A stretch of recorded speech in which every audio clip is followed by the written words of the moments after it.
अब आयन की अगर आप कंबाइनिंग कैपेसिटी देख रहे हो तो आयन की कंबाइनिंग कैपेसिटी देखनी पड़ेगी, तो आयनिक बॉन्ड के थ्रू देखनी पड़ेगी। तो ये जो पॉइंट लिखा हुआ है ना बेटा, ये वाला पॉइंट, ये छोटी क्लासों में अच्छा लगता था कि मेटल और नॉन मेटल के बीच में बॉन्ड बनता है, उसको आयनिक बॉन्ड कहते हैं। ठीक है, अच्छी बात है, गलत नहीं है बेटा। तो ऐसे और भी बहुत एग्जांपल्स होते हैं। मैंने सिर्फ ये एग्जांपल इसलिए लिया क्योंकि एनसीईआरटी ने अमोनियम क्लोराइड दिखा हुआ है, अमोनियम ब्रोमाइड दिखाया हुआ है, बट ये एक की वजह से आपको बाकी सारी चीजें समझ आ जाएगी। सिंपल सी बात है, वो जब बने तो उनकी रिलीज्ड एनर्जी उनकी एब्जॉर्ब्ड एनर्जी से ज्यादा थी, तभी तो वो स्टेबल है। हेलो बच्चों, स्वागत है आपका एक बार फिर से कंपटीशन वाला चैनल पर रफ्तार नीट के अंदर। जी हाँ, मैं मोहित आदित्य लेकर आया हूं केमिकल बॉन्डिंग का अगला लेक्चर। और जैसा कि मैंने लास्ट लेक्चर में आपको बताया था कि हम लोग नेक्स्ट लेक्चर में स्टार्ट करेंगे आयनिक बॉन्ड। जी हाँ, बिल्कुल, आज मैं आपके लिए लेकर आ गया हूं बेटा आयनिक बॉन्ड। अब तक जो कुछ पढ़ा वो कोवेलेंट बॉन्ड था, आज के लेक्चर में हम जो कुछ पढ़ेंगे वो आयनिक बॉन्ड है। ठीक है, उसके बाद हम एमओटी पढ़ेंगे या हाइड्रोजन बॉन्ड वगैरह, जो डाइपोल बेस्ड फोर्स हैं, वीक फोर्स हैं, वो सब भी डिस्कस करने वाले हैं। ठीक है, चलिए तो आगे बढ़ते हैं बेटा। आज सिर्फ हमारा टारगेट रहेगा कंप्लीट आयनिक बॉन्ड के बारे में। आयनिक बॉन्ड क्या होता है, क्या नहीं होता है, ये सारी चीजें सीखेंगे। उनकी जनरल कैरेक्टरिस्टिक्स क्या होते हैं, लैटिस एनर्जी क्या होती है, क्या होता है ये लैटिस, कैसे बनता है, किस तरह से इसमें बॉन्डिंग होती है, ऐसा क्या होता है कि इलेक्ट्रॉन की शेयरिंग होती है, ट्रांसफर होता है, क्या होता है, हर चीज देखेंगे। तो आ जाइए स्टार्ट करते बेटा आयनिक बॉन्ड। आयनिक बॉन्ड का एक और नाम देखिए आप, हेडिंग में लिखा हुआ है electrovalent bond, because ionic bond is a purely electrostatic force of attraction. Ionic bond क्या होता है बेटा, इलेक्ट्रोस्टैटिक फोर्स ऑफ अट्रैक्शन होता है। इलेक्ट्रोस्टैटिक फोर्स ऑफ अट्रैक्शन का मतलब क्या हो गया बेटा, इलेक्ट्रोस्टैटिक फोर्स ऑफ अट्रैक्शन का मतलब आप मुझसे ज्यादा जानते हैं, F इज इक्वल्स टू के Q1 Q2 upon are square. यही होता है बेटा, के Q1 Q2 upon are square. इसी को बोलते हो आप इलेक्ट्रोस्टैटिक फोर्स ऑफ अट्रैक्शन या फिर कोलम्बिक फोर्स ऑफ अट्रैक्शन। ठीक है, तो electro static force of attraction से निकल के आया इलेक्ट्रोवैलेंट बॉन्ड, क्योंकि इसमें जो वैलेंसी होती है उसको हम इलेक्ट्रोवैलेंसी बोलते हैं। क्या बोलते हैं उसको, हम इलेक्ट्रोवैलेंसी बोलते हैं। और कोवेलेंट बॉन्ड के अंदर जब वैलेंसी चेक करते थे तो बोलते थे कोवेलेंसी। जैसा कि मैंने आपको स्टार्टिंग में बताया था, वहां पर भी बताया था बेटा कि वैलेंसी एक जो है कॉमन टर्म है जो बताती है किसी एटम की या आयन की कंबाइनिंग कैपेसिटी बताती है। ठीक है, अब आयन की अगर आप कंबाइनिंग कैपेसिटी देख रहे हो तो आयन की कंबाइनिंग कैपेसिटी देखनी पड़ेगी, तो आयनिक बॉन्ड के थ्रू देखनी पड़ेगी। तो फिर उस वैलेंसी के आगे वर्ड लगेगा बेटा इलेक्ट्रोवैलेंसी। क्या लगेगा उसमें, इलेक्ट्रोवैलेंसी। और अगर आप कोवेलेंट बॉन्ड के अंदर किसी की कंबाइनिंग कैपेसिटी देख रहे हो एटम की, जैसा कि मैंने बताया था CH4 में कार्बन 4 बॉन्ड से जुड़ रहा था, तो क्या हो गया, कार्बन की कोवेलेंसी 4 थी। तो कोवेलेंसी, इलेक्ट्रोवैलेंसी सिर्फ वैलेंसी के आगे बदले हुए शब्द हैं, बाकी कुछ भी फर्क नहीं है। सिमिलरली यहां पर भी इलेक्ट्रोवैलेंट बॉन्ड नाम इसका इसीलिए हुआ है कि इलेक्ट्रोस्टैटिक फोर्स या इलेक्ट्रोस्टैटिक जो चार्ज होता है उसकी वजह से जो वैलेंसी क्रिएट होती है, कंबाइनिंग कैपेसिटी क्रिएट होती है, उसको बोलते हैं बेटा, उसकी वजह से बनने वाले बॉन्ड को बोलते हैं क्या, इलेक्ट्रोवैलेंट बॉन्ड। आ जाते हैं फटाफट, छोटे छोटे पॉइंट है बेटा, समझ जाओगे। Bond formed by complete transfer of electron, बताने की जरूरत नहीं है NaCl का फॉर्मेशन वगैरह किस तरह से होता है, ये आपको पता है ना कि भैया Na जो है वो एक इलेक्ट्रॉन देगा, Na प्लस बनेगा और साथ में इलेक्ट्रॉन निकाल देगा। यही इलेक्ट्रॉन कौन खाएगा, Cl खाएगा। यही इलेक्ट्रॉन Cl माइनस खाएगा, ये Cl माइनस बन जाएगा। अब ये Na प्लस और ये Cl माइनस मिलके कौन सा बॉन्ड बना देंगे, आयनिक बॉन्ड बना देंगे। तो इसका मतलब है ये कंप्लीट ट्रांसफर से बना हुआ बॉन्ड है। ठीक है, जो इलेक्ट्रॉन इसने निकाला वही इलेक्ट्रॉन Cl ने खा लिया, है ना। ऑक्टेट के केस में मैंने आपको NaCl वाला केस बताया था, है ना, फर्स्ट लेक्चर में ही समझा दिया था। चलो, electrostatic force, coulombic force of attraction between oppositely charged ions. देखो, ये इन दोनों के बीच में अट्रैक्शन हुआ, इन दोनों के बीच में अट्रैक्शन हुआ, तो किसके किसके बीच में, ये एक प्लस है और एक माइनस है। क्यों बोला इसको इलेक्ट्रोस्टैटिक फोर्स, क्योंकि अगर आप इनके बीच का फोर्स निकालना चाहते हो, बॉन्ड मतलब क्या बोलते हैं, बॉन्ड निकालना चाहते हो, कितना स्ट्रॉन्ग फोर्स है निकालना चाहते हो, तो वही फॉर्मूला जो आप यूज करते हो, के Q1 Q2 upon are square. Q1 Q2 क्या हो जाएंगे बेटा, पॉइंट चार्ज हो जाएंगे। और उन पॉइंट चार्ज कौन कौन से, जैसे ये रहा एक प्लस और एक माइनस, इसको अपन Q1 Q2 मान लेंगे। जैसे तो ये कैसे रहता है, ये एक प्लस रहता है, एक माइनस, एक प्लस, एक माइनस, एक प्लस, इस तरह से अरेंज रहते हैं 3D के अंदर। यहां पे आएगा माइनस, यहां पे आएगा प्लस, यहां पे आएगा माइनस, यहां पे आएगा प्लस, यहां पे आएगा माइनस। इस तरह से एक लैटिस बनाते हैं। क्या बनाते हैं? ये आयनिक लैटिस। इसको क्या बोलते हैं? आयनिक लैटिस बोलते हैं बेटा, आयोनिक लैटिस।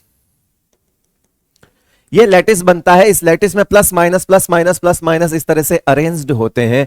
तो इसको Q1 और इसको Q2 मान लो, इसको Q1 मान लो, इसको Q2 मान लो। तो ये क्या हो जाएंगे? F इन दोनों के बीच में अगर आपको फोर्स चेक करना है तो क्या हो जाएगा बेटा? F K Q1 Q2 upon R square, जो कि आप पहले से जानते हो, बहुत बचपन से पढ़ते आ रहे हो वो फॉर्मूला। ठीक है बेटा?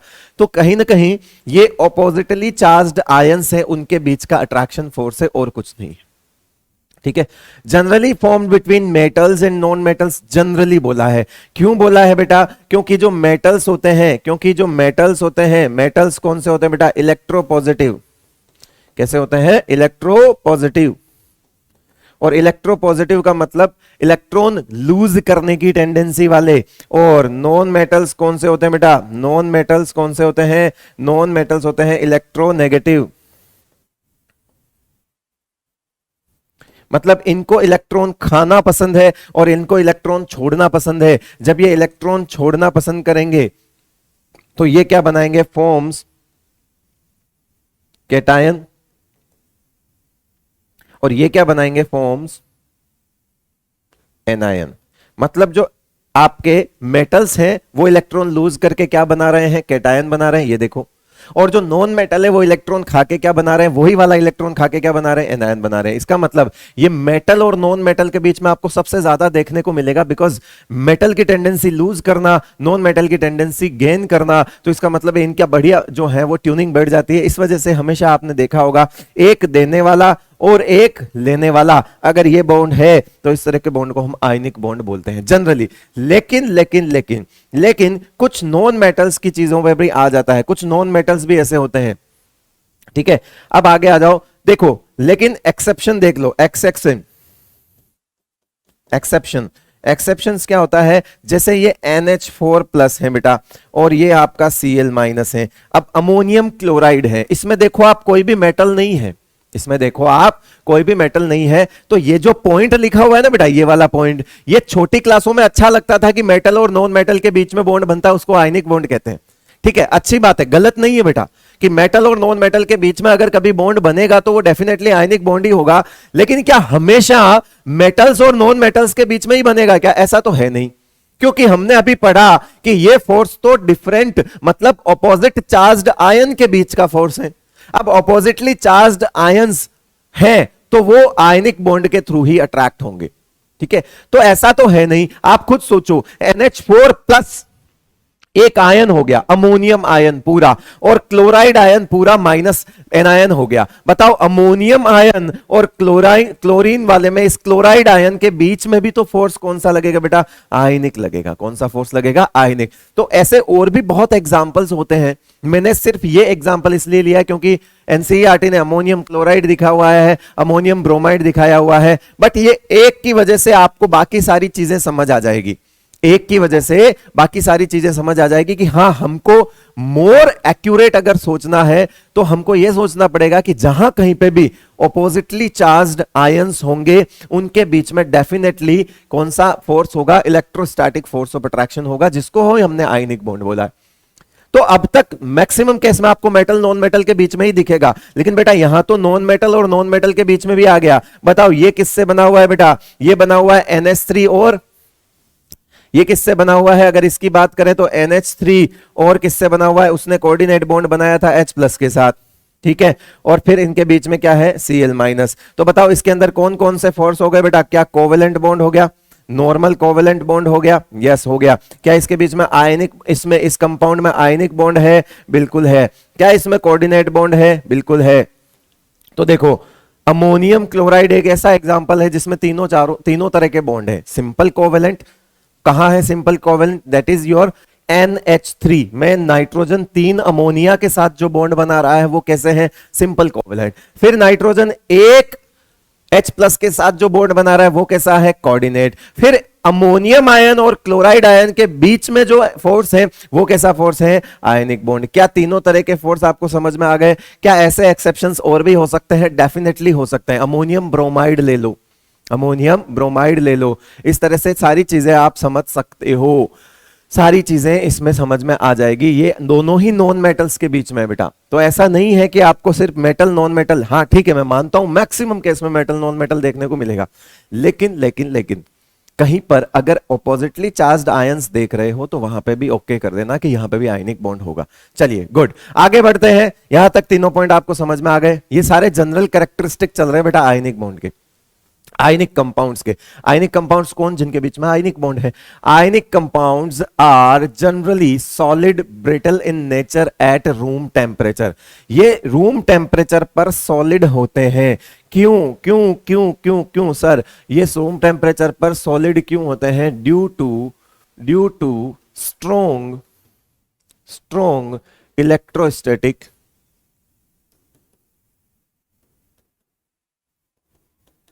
Force of attraction. इस वजह से ये जनरली रूम टेम्परेचर पे आपको आयनिक कंपाउंड जो है ना वो सॉलिड मिलेंगे, कोई पाउडर की फॉर्म में, कोई हल्के से क्रिस्टल की फॉर्म में है, लेकिन जनरली है ना, ऐसा नहीं कि हमेशा, जनरली बोल रही थी। जनरली बोलने का मतलब है 90 मोर देन 90% केस में ये केस हो जाएगा, ठीक है। तो आपको भी यही रीजन क्या है, due to strong electrostatic force of attraction. किसके बीच में? Between oppositely charged ions. ये बताने की जरूरत नहीं, पीछे लिखा हुआ है, ठीक है, वही रीजन है इसका रीजन वही है। उसके बाद आयनिक compounds do not show isomerism. Ionic compounds isomerism show नहीं करते। कैसे करेंगे? आइसोमेरिज्म जो होते हैं, आइसोमेरिज्म जो फिनोमिना होता है बेटा, आइसोमेरिज्म रिलेटेड टू होता है। ये आइसोमेरिज्म जो है वो किससे रिलेटेड होता है? नॉन डायरेक्शनल बॉन्ड से। आइसोमेरिज्म इज रिलेटेड टू, यहां पे लिख रहा हूं दूसरे कलर से, isomerism is related to, isomerism is related to directional bond, जिनको हमने क्या बोल दिया? डायरेक्शनल बॉन्ड कौन से होते हैं? Covalent bond.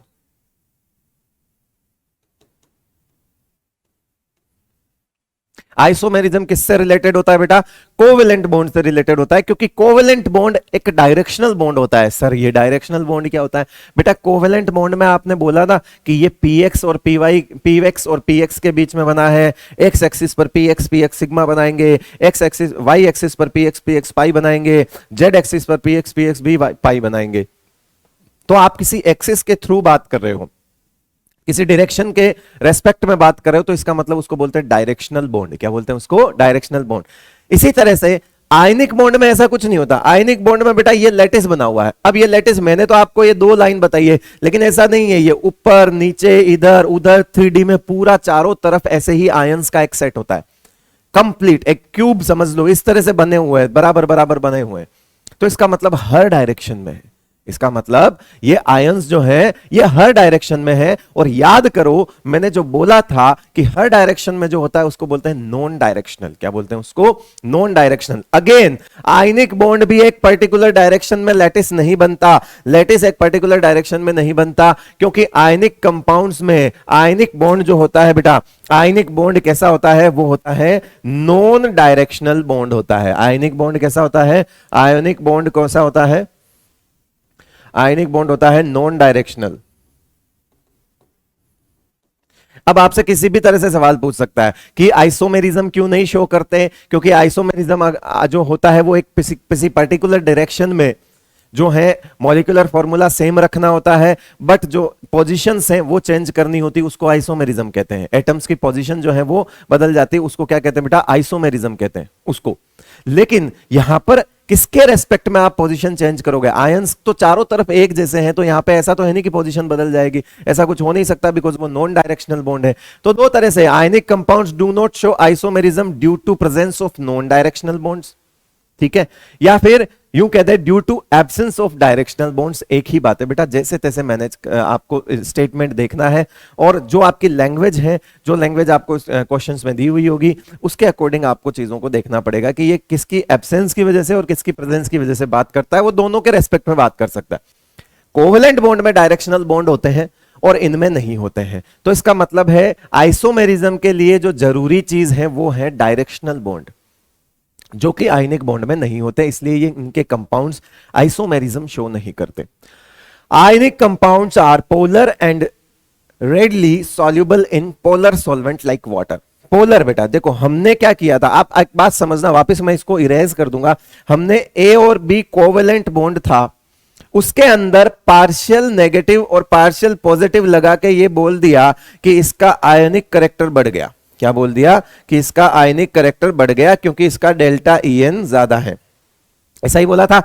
अब जब इसमें प्लस और माइनस के पार्शियली आने से ही हमने आयनिक करेक्टर बढ़ा दिया और उसमें पोलैरिटी बढ़ा दी। याद करो क्या बोल दिया हमने, पोलैरिटी। किसकी वजह से पोलैरिटी बढ़ रही थी? इस प्लस माइनस के दो पोल होने की वजह से, जो कि फ्रैक्शनल है, जो कि पार्शियल है, फ्रैक्शनल चार्ज है, पूरा तो आया भी नहीं है, पूरा तो आया भी नहीं था, तब भी हमने इस बॉन्ड को पोलर बोल दिया।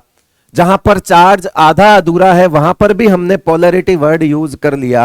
तो बेटा यहां तो आधा अधूरा कुछ नहीं है, चार्ज ही कंप्लीट है, plus minus plus minus plus minus. तो पार्शियल पॉजिटिव पार्शियल नेगेटिव छोड़ो, तुम तो ये देखो कि पूरा प्लस और पूरा माइनस यहां पर है, तो इसका मतलब है ये कंपाउंड्स तो डेफिनेटली पोलर होंगे बेटा, ये कंपाउंड्स तो डेफिनेटली पोलर होंगे। और पोलर जो है वो पोलर में घुलता है और नॉन पोलर किस में घुलता है बेटा? नॉन पोलर में घुलता है। लाइक डिसोल्व्स लाइक, क्या याद रखोगे?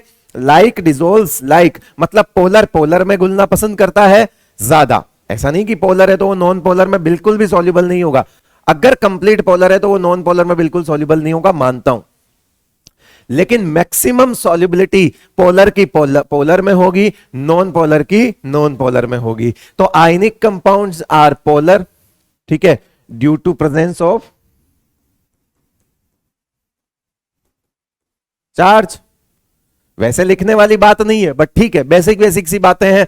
आप ये बोलोगे ये पोलर क्यों होता है, क्योंकि आपके दिमाग में क्या होता है, एक वर्ड लिखा है, उस वर्ड को चाहे मैंने 20 बार पहले समझा दिया हो, लेकिन आप फिर से उसको देखते हो एक नए तरीके से, और यहां पे फिर से आके वो सवाल पूछ लेते हो, सर पोलर क्या होता है? अरे बेटा पोलर का मतलब वही है कि चार्ज का होना जरूरी है, सिमेट्रिकल नहीं होता। आयनिक कंपाउंड सिमेट्रिकल थोड़ी होते हैं, आयनिक कंपाउंड्स में तो चार्ज ऊपर नीचे चलेगा, प्लस माइनस प्लस माइनस। तो हमेशा आपको ध्यान रखना है कि ये हमेशा वाटर लाइक सॉल्वेंट में ही ज्यादा डिसोल्व होंगे, ठीक है। अब ये चीज मैं मिटा देता हूं क्योंकि यहां कंफ्यूजन है, वैसे मैंने बता रखा है, कोई दिक्कत वाली बात नहीं। आ जाइए आगे। Ionic compounds have high melting points and boiling points. देखिए आयनिक कंपाउंड्स के जो मेल्टिंग पॉइंट बॉइलिंग पॉइंट होते हैं वो हाई होते हैं। इसको आगे बढ़ा लेता हूं, as compare to covalent compounds, और उसके अंदर भी मॉलिक्यूलर सॉलिड, ठीक है। आयनिक कंपाउंड्स में, आयनिक कंपाउंड्स के मेल्टिंग पॉइंट बॉइलिंग पॉइंट जो है वो कोवेलेंट कंपाउंड से ज्यादा होते हैं। सर अब ये कैसे समझाएं? तो बेटा देखो यहां पर सिंपल सी बात है, इधर मैंने ले लिया आयोनिक, इधर मैंने ले लिया आयनिक कंपाउंड्स, और इधर मैंने ले लिया क्या आपका कोवेलेंट कंपाउंड्स,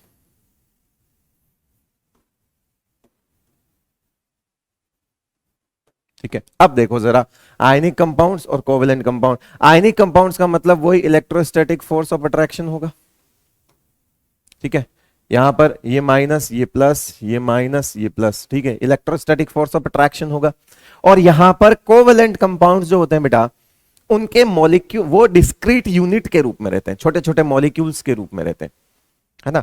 मैं लार्ज कोवेलेंट कंपाउंड्स की बात नहीं कर रहा हूं, उनको मॉलिक्यूलर सॉलिड नहीं बोलते हैं, उनको कोवेलेंट सॉलिड बोलते हैं। वो होते हैं आपके डायमंड, ग्रेफाइट, SiO2, ये मॉलिक्यूल जो है Al2O3, ये सब क्या होते हैं? ये सब कोवेलेंट सॉलिड होते हैं। कोवेलेंट सॉलिड का मतलब होता है network solid, that means large network of covalent bonds. लगातार डायमंड में लगातार कोवेलेंट बॉन्ड बनता जा रहा है। तो ऐसा नहीं कि डायमंड जो है उसको आप बोल दो कि डायमंड का मेल्टिंग पॉइंट बॉइलिंग पॉइंट जो है वो आयनिक कंपाउंड से कम होगा, नहीं नहीं नहीं, वो तो एक्सेप्शनली हाई है, क्योंकि वो तो केस ही अलग है। उनको मॉलिक्यूलर सॉलिड नहीं बोलते बेटा, उनको मॉलिक्यूलर सॉलिड नहीं बोलते, उनको बोलते हैं कोवेलेंट सॉलिड। और कोवेलेंट सॉलिड को और ज्यादा अच्छा नाम होता है नेटवर्क सॉलिड। और कोवेलेंट कंपाउंड्स, ऐसे छोटे छोटे कोवेलेंट कंपाउंड्स जो मॉलिक्यूल्स के रूप में रहना पसंद करते हैं, उनको बोला जाता है मॉलिक्यूलर सॉलिड। जैसे फॉर एग्जांपल ये CO2 सॉलिड ले लिया आपने, क्या ले लिया, CO2 सॉलिड ले लिया, तो ये कैसा होगा बेटा, CO2 का एक मॉलिक्यूल यहां होगा, ठीक है, CO2 का एक मॉलिक्यूल यहां होगा ऐसे, फिर दूसरा मॉलिक्यूल CO2 का यहां होगा इस तरह से, ठीक है। मतलब एक CO2 का दूसरे CO2 से डायरेक्ट कोई लिंक नहीं है, ऐसे खूब सारे मॉलिक्यूल्स होंगे CO2 सॉलिड में CO2 के। लेकिन यहां ऐसा नहीं है, आयनिक कंपाउंड्स में तो डायरेक्ट रिलेशन है प्लस और माइनस का, प्लस माइनस, कंप्लीट लेटिस बना हुआ है। ऐसा यहां पे नहीं है कि ये इतने आयंस के बाद रुक जाएगा, फिर दूसरे आयंस का सेट बनेगा, फिर 20 आयंस का सेट अलग है, ऐसा नहीं है, ये तो जो है वो लगातार है। अब अगर आप चाहते हो कि इसको मेल्ट करें, आप चाहते हो कि इसको मेल्टिंग या बॉइलिंग करना चाहते हो, यहां पे आपको वर्क करना पड़ेगा against strong electrostatic force of attraction. आप खुद सोचो, यहां पर अगर आप इस प्लस और माइनस को, मेल्टिंग पॉइंट बॉइलिंग पॉइंट का क्या मतलब है बेटा, आप इस प्लस और माइनस के बीच का अट्रैक्शन कम करना चाहते हो, तो बेटा इनके बीच का अट्रैक्शन कम करना चाहते हो तो इनके खिलाफ ही लड़ना पड़ेगा, और इनके बीच में strong electrostatic force of attraction है, स्ट्रॉन्ग इलेक्ट्रोस्टैटिक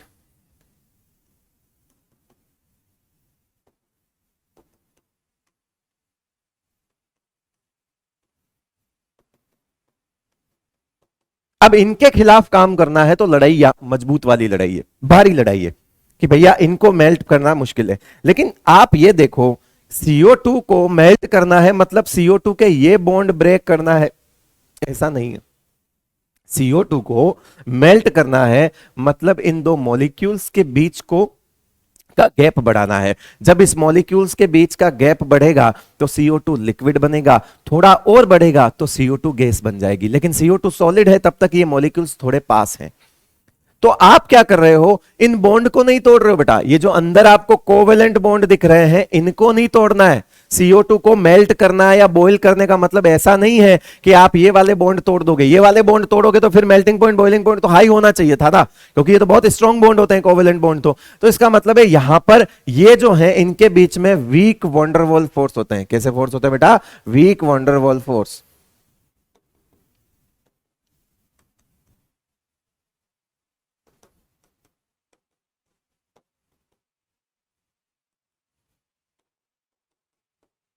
इसीलिए इनके मेल्टिंग पॉइंट बॉइलिंग पॉइंट जो है वो लो होते हैं, और इसीलिए इनके जो है वो high melting point and boiling point होते हैं। रीजन आपसे पूछे अब कभी कि इनका क्यों ज्यादा होता है, तो रीजन क्या है बेटा, क्योंकि इनमें strong electrostatic force of attraction होता है। अगर आप मेल्ट करना चाहते हो तो डेफिनेटली आप इसको मेल्ट या बॉईल करने का मतलब है प्लस और माइनस के बीच का डिस्टेंस बढ़ाना चाहते हो, तो भैया फिर तगड़े वाले पहलवान से लड़ना पड़ेगा। जबकि यहां पर क्या है कि पहलवान पहले से ही वीक है।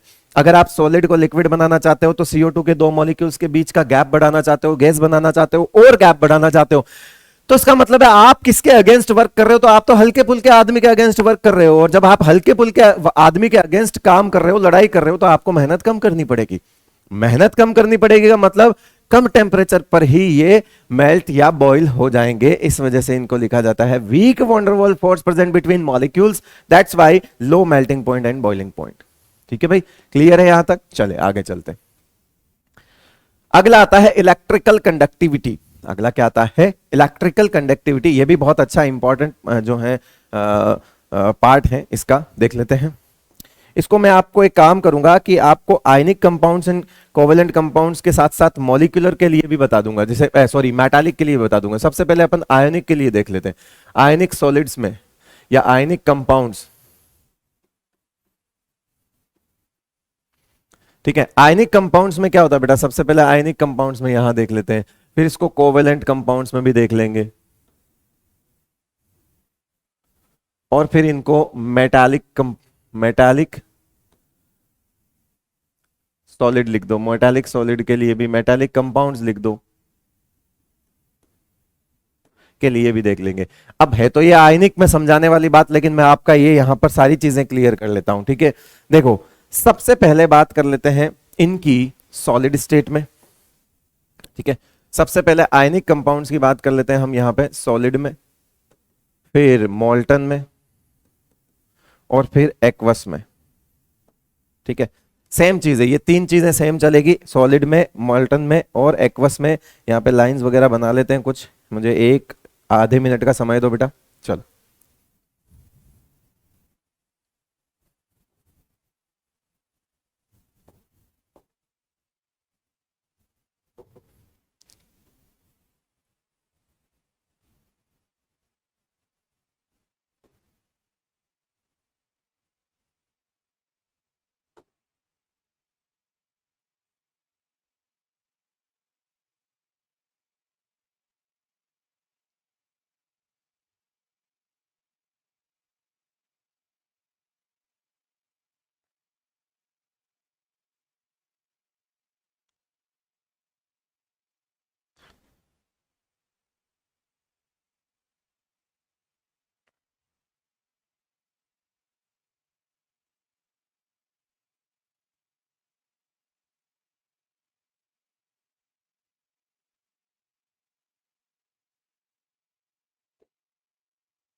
हाँ भाई, चलो सबसे पहले यहां पर आते हैं और एक कैटेगरी देखते हैं सॉलिड के अंदर, ions, presence of ions.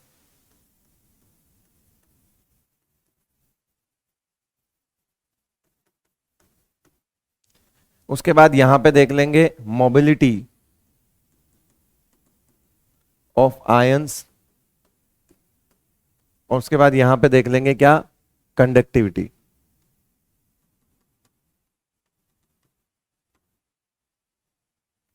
Same चीज यहां पर भी देख लेंगे, प्रेजेंस ऑफ आयंस। ठीक है, प्रेजेंस ऑफ आयंस, और सेम चीज वापस से लिख देता हूं, presence of ions, ions, mobility और कंडक्टेंस। ठीक है, इनके लिए पहले ही लिख देता हूं, इनके लिए पहले ही लिख देता हूं इलेक्ट्रिकल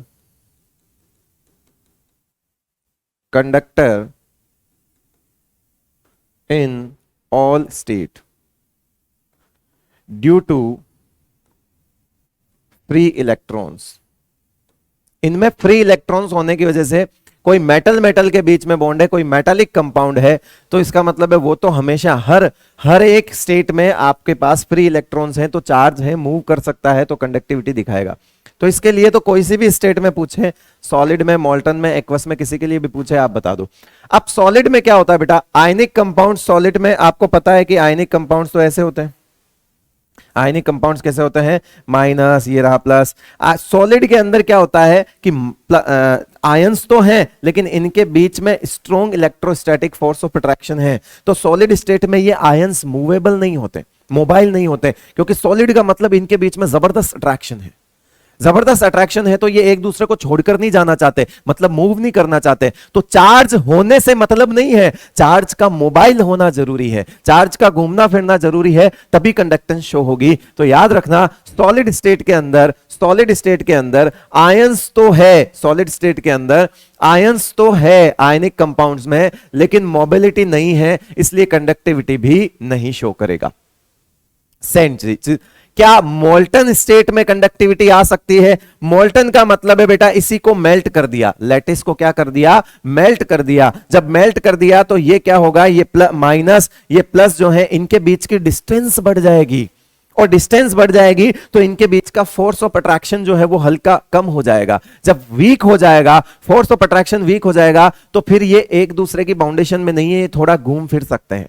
अभी जो है सॉलिड में स्ट्रांगली अट्रैक्टेड थे, इस वजह से ये घूम फिर नहीं पा रहे थे, लेकिन मोल्टन में चार्ज भी है, घूम फिर भी सकते हैं, इसका मतलब कंडक्टिविटी भी शो कर सकते हैं। अगेन आपने इसको पानी में डाल दिया, आपने इसको क्या कर दिया, पानी में डाल दिया। इस लैटिस को जब आप पानी में डालोगे तो हाइड्रेशन होगा बेटा, क्या होगा, हाइड्रेशन। क्या होगा, हाइड्रेशन। हाइड्रेशन होगा मतलब प्लस अलग, ठीक है, उसको पानी घेर लेगा, इस तरह से मॉलिक्यूल्स बन जाएगा, ठीक है। हाइड्रेटेड आयन माइनस को भी पानी घेर लेगा इस तरह से, और मॉलिक्यूल्स बन जाएगा ऐसे। ये भी पानी घेर लिया, इसको भी पानी घेर लिया, तो बताओ ये हाइड्रेटेड आयन बन जाएंगे। आयन अभी भी है लेकिन हाइड्रेटेड आयन बन जाएंगे, तो इसका मतलब है प्रेजेंस ओ, ये हाइड्रेटेड आयन होंगे एज हाइड्रेटेड आयन,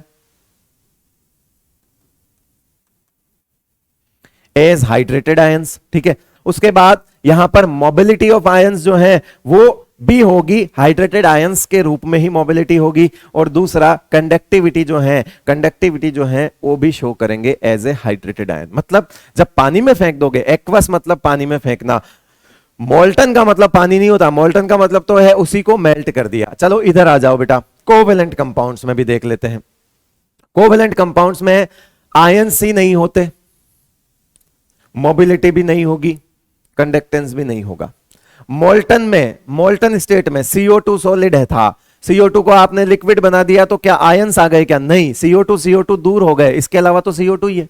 कोई चार्ज तो अभी भी नहीं आया, मतलब मेल्ट करने पर भी कोई चार्ज नहीं है, मोबिलिटी भी नहीं है, कंडक्टेंस भी नहीं है। हाँ, एक्वस में जाके ये चार्ज बना सकता है। जैसे HCl सॉलिड है, आपने पानी में फेंक दिया, HCl कोवेलेंट कंपाउंड है, अब आपने उसको पानी में फेंक दिया तो वो डिसोसिएट हो जाएगा H+ और Cl-, मतलब पानी में जाके ये आयंस बना सकते हैं और मोबिलिटी भी दिखा सकते हैं और कंडक्टेंस भी दिखा सकते हैं। तो सिंपल सा तरीका है, कोवेलेंट कंपाउंड्स जो है छोटे वाले, वो सिर्फ एक्वस स्टेट में कंडक्टेंस शो कर सकते हैं, और आयनिक कंपाउंड्स जो हैं वो मोल्टन और एक्वस दोनों में करेंगे, सॉलिड में नहीं करेंगे। अच्छे तरीका है याद करने का, सॉलिड में तो दोनों ही नहीं करेंगे। ठीक है, अब आपसे पूछा जाए कि NaCl is a bad conductor of electricity, NaCl solid, मैं जो स्टेटमेंट बोल रहा हूं वो ध्यान से सुनना, NaCl solid is a bad conductor of electricity due to absence of ions. हमको लगता है आयन नहीं होंगे इसीलिए बैड कंडक्टर होगा, नहीं, सॉलिड NaCl का मतलब है ये वाला केस। आयंस तो है बेटा, लेकिन घूम फिर नहीं सकते, और घूम फिर नहीं सकते जब तक चार्ज मोबाइल नहीं होगा, कंडक्टेंस जो है वो शो नहीं करेगा, इस वजह से वहां पर कंडक्टिविटी नहीं होती। तो NaCl सॉलिड क्यों बैड कंडक्टर है? इनफैक्ट कुछ किताबें तो इंसुलेटर ही बोल देती है कि नहीं होता इसमें।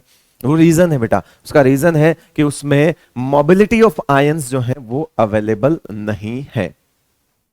यहां तक चीजें समझ में आ गई बेटा। ये पूरा कंडक्टिविटी मैंने आपको सिखा दिया था। इस केस में ये हर केस में होगा, सॉलिड में भी इसमें फ्री इलेक्ट्रॉन्स हैं, मोल्टन में भी इसमें फ्री इलेक्ट्रॉन्स हैं, और एक्वस में भी फ्री इलेक्ट्रॉन्स हैं। तो इसमें हर केस में आपको मेटालिक सॉलिड अगर दे दिया, जैसे आयरन है ना, आयरन है, Fe है, तो सॉलिड, लिक्विड, गैस हर स्टेट में, सॉलिड, लिक्विड, मोल्टन हर स्टेट में, सॉलिड, लिक्विड, एक्वस हर स्टेट में वो शो करेगा आपका, कोई दिक्कत वाली बात नहीं है। तो ये तो हमेशा ही होंगे बेटा, मेटालिक कंपाउंड्स तो हमेशा ही होंगे, ध्यान रखना। चले आगे, चलो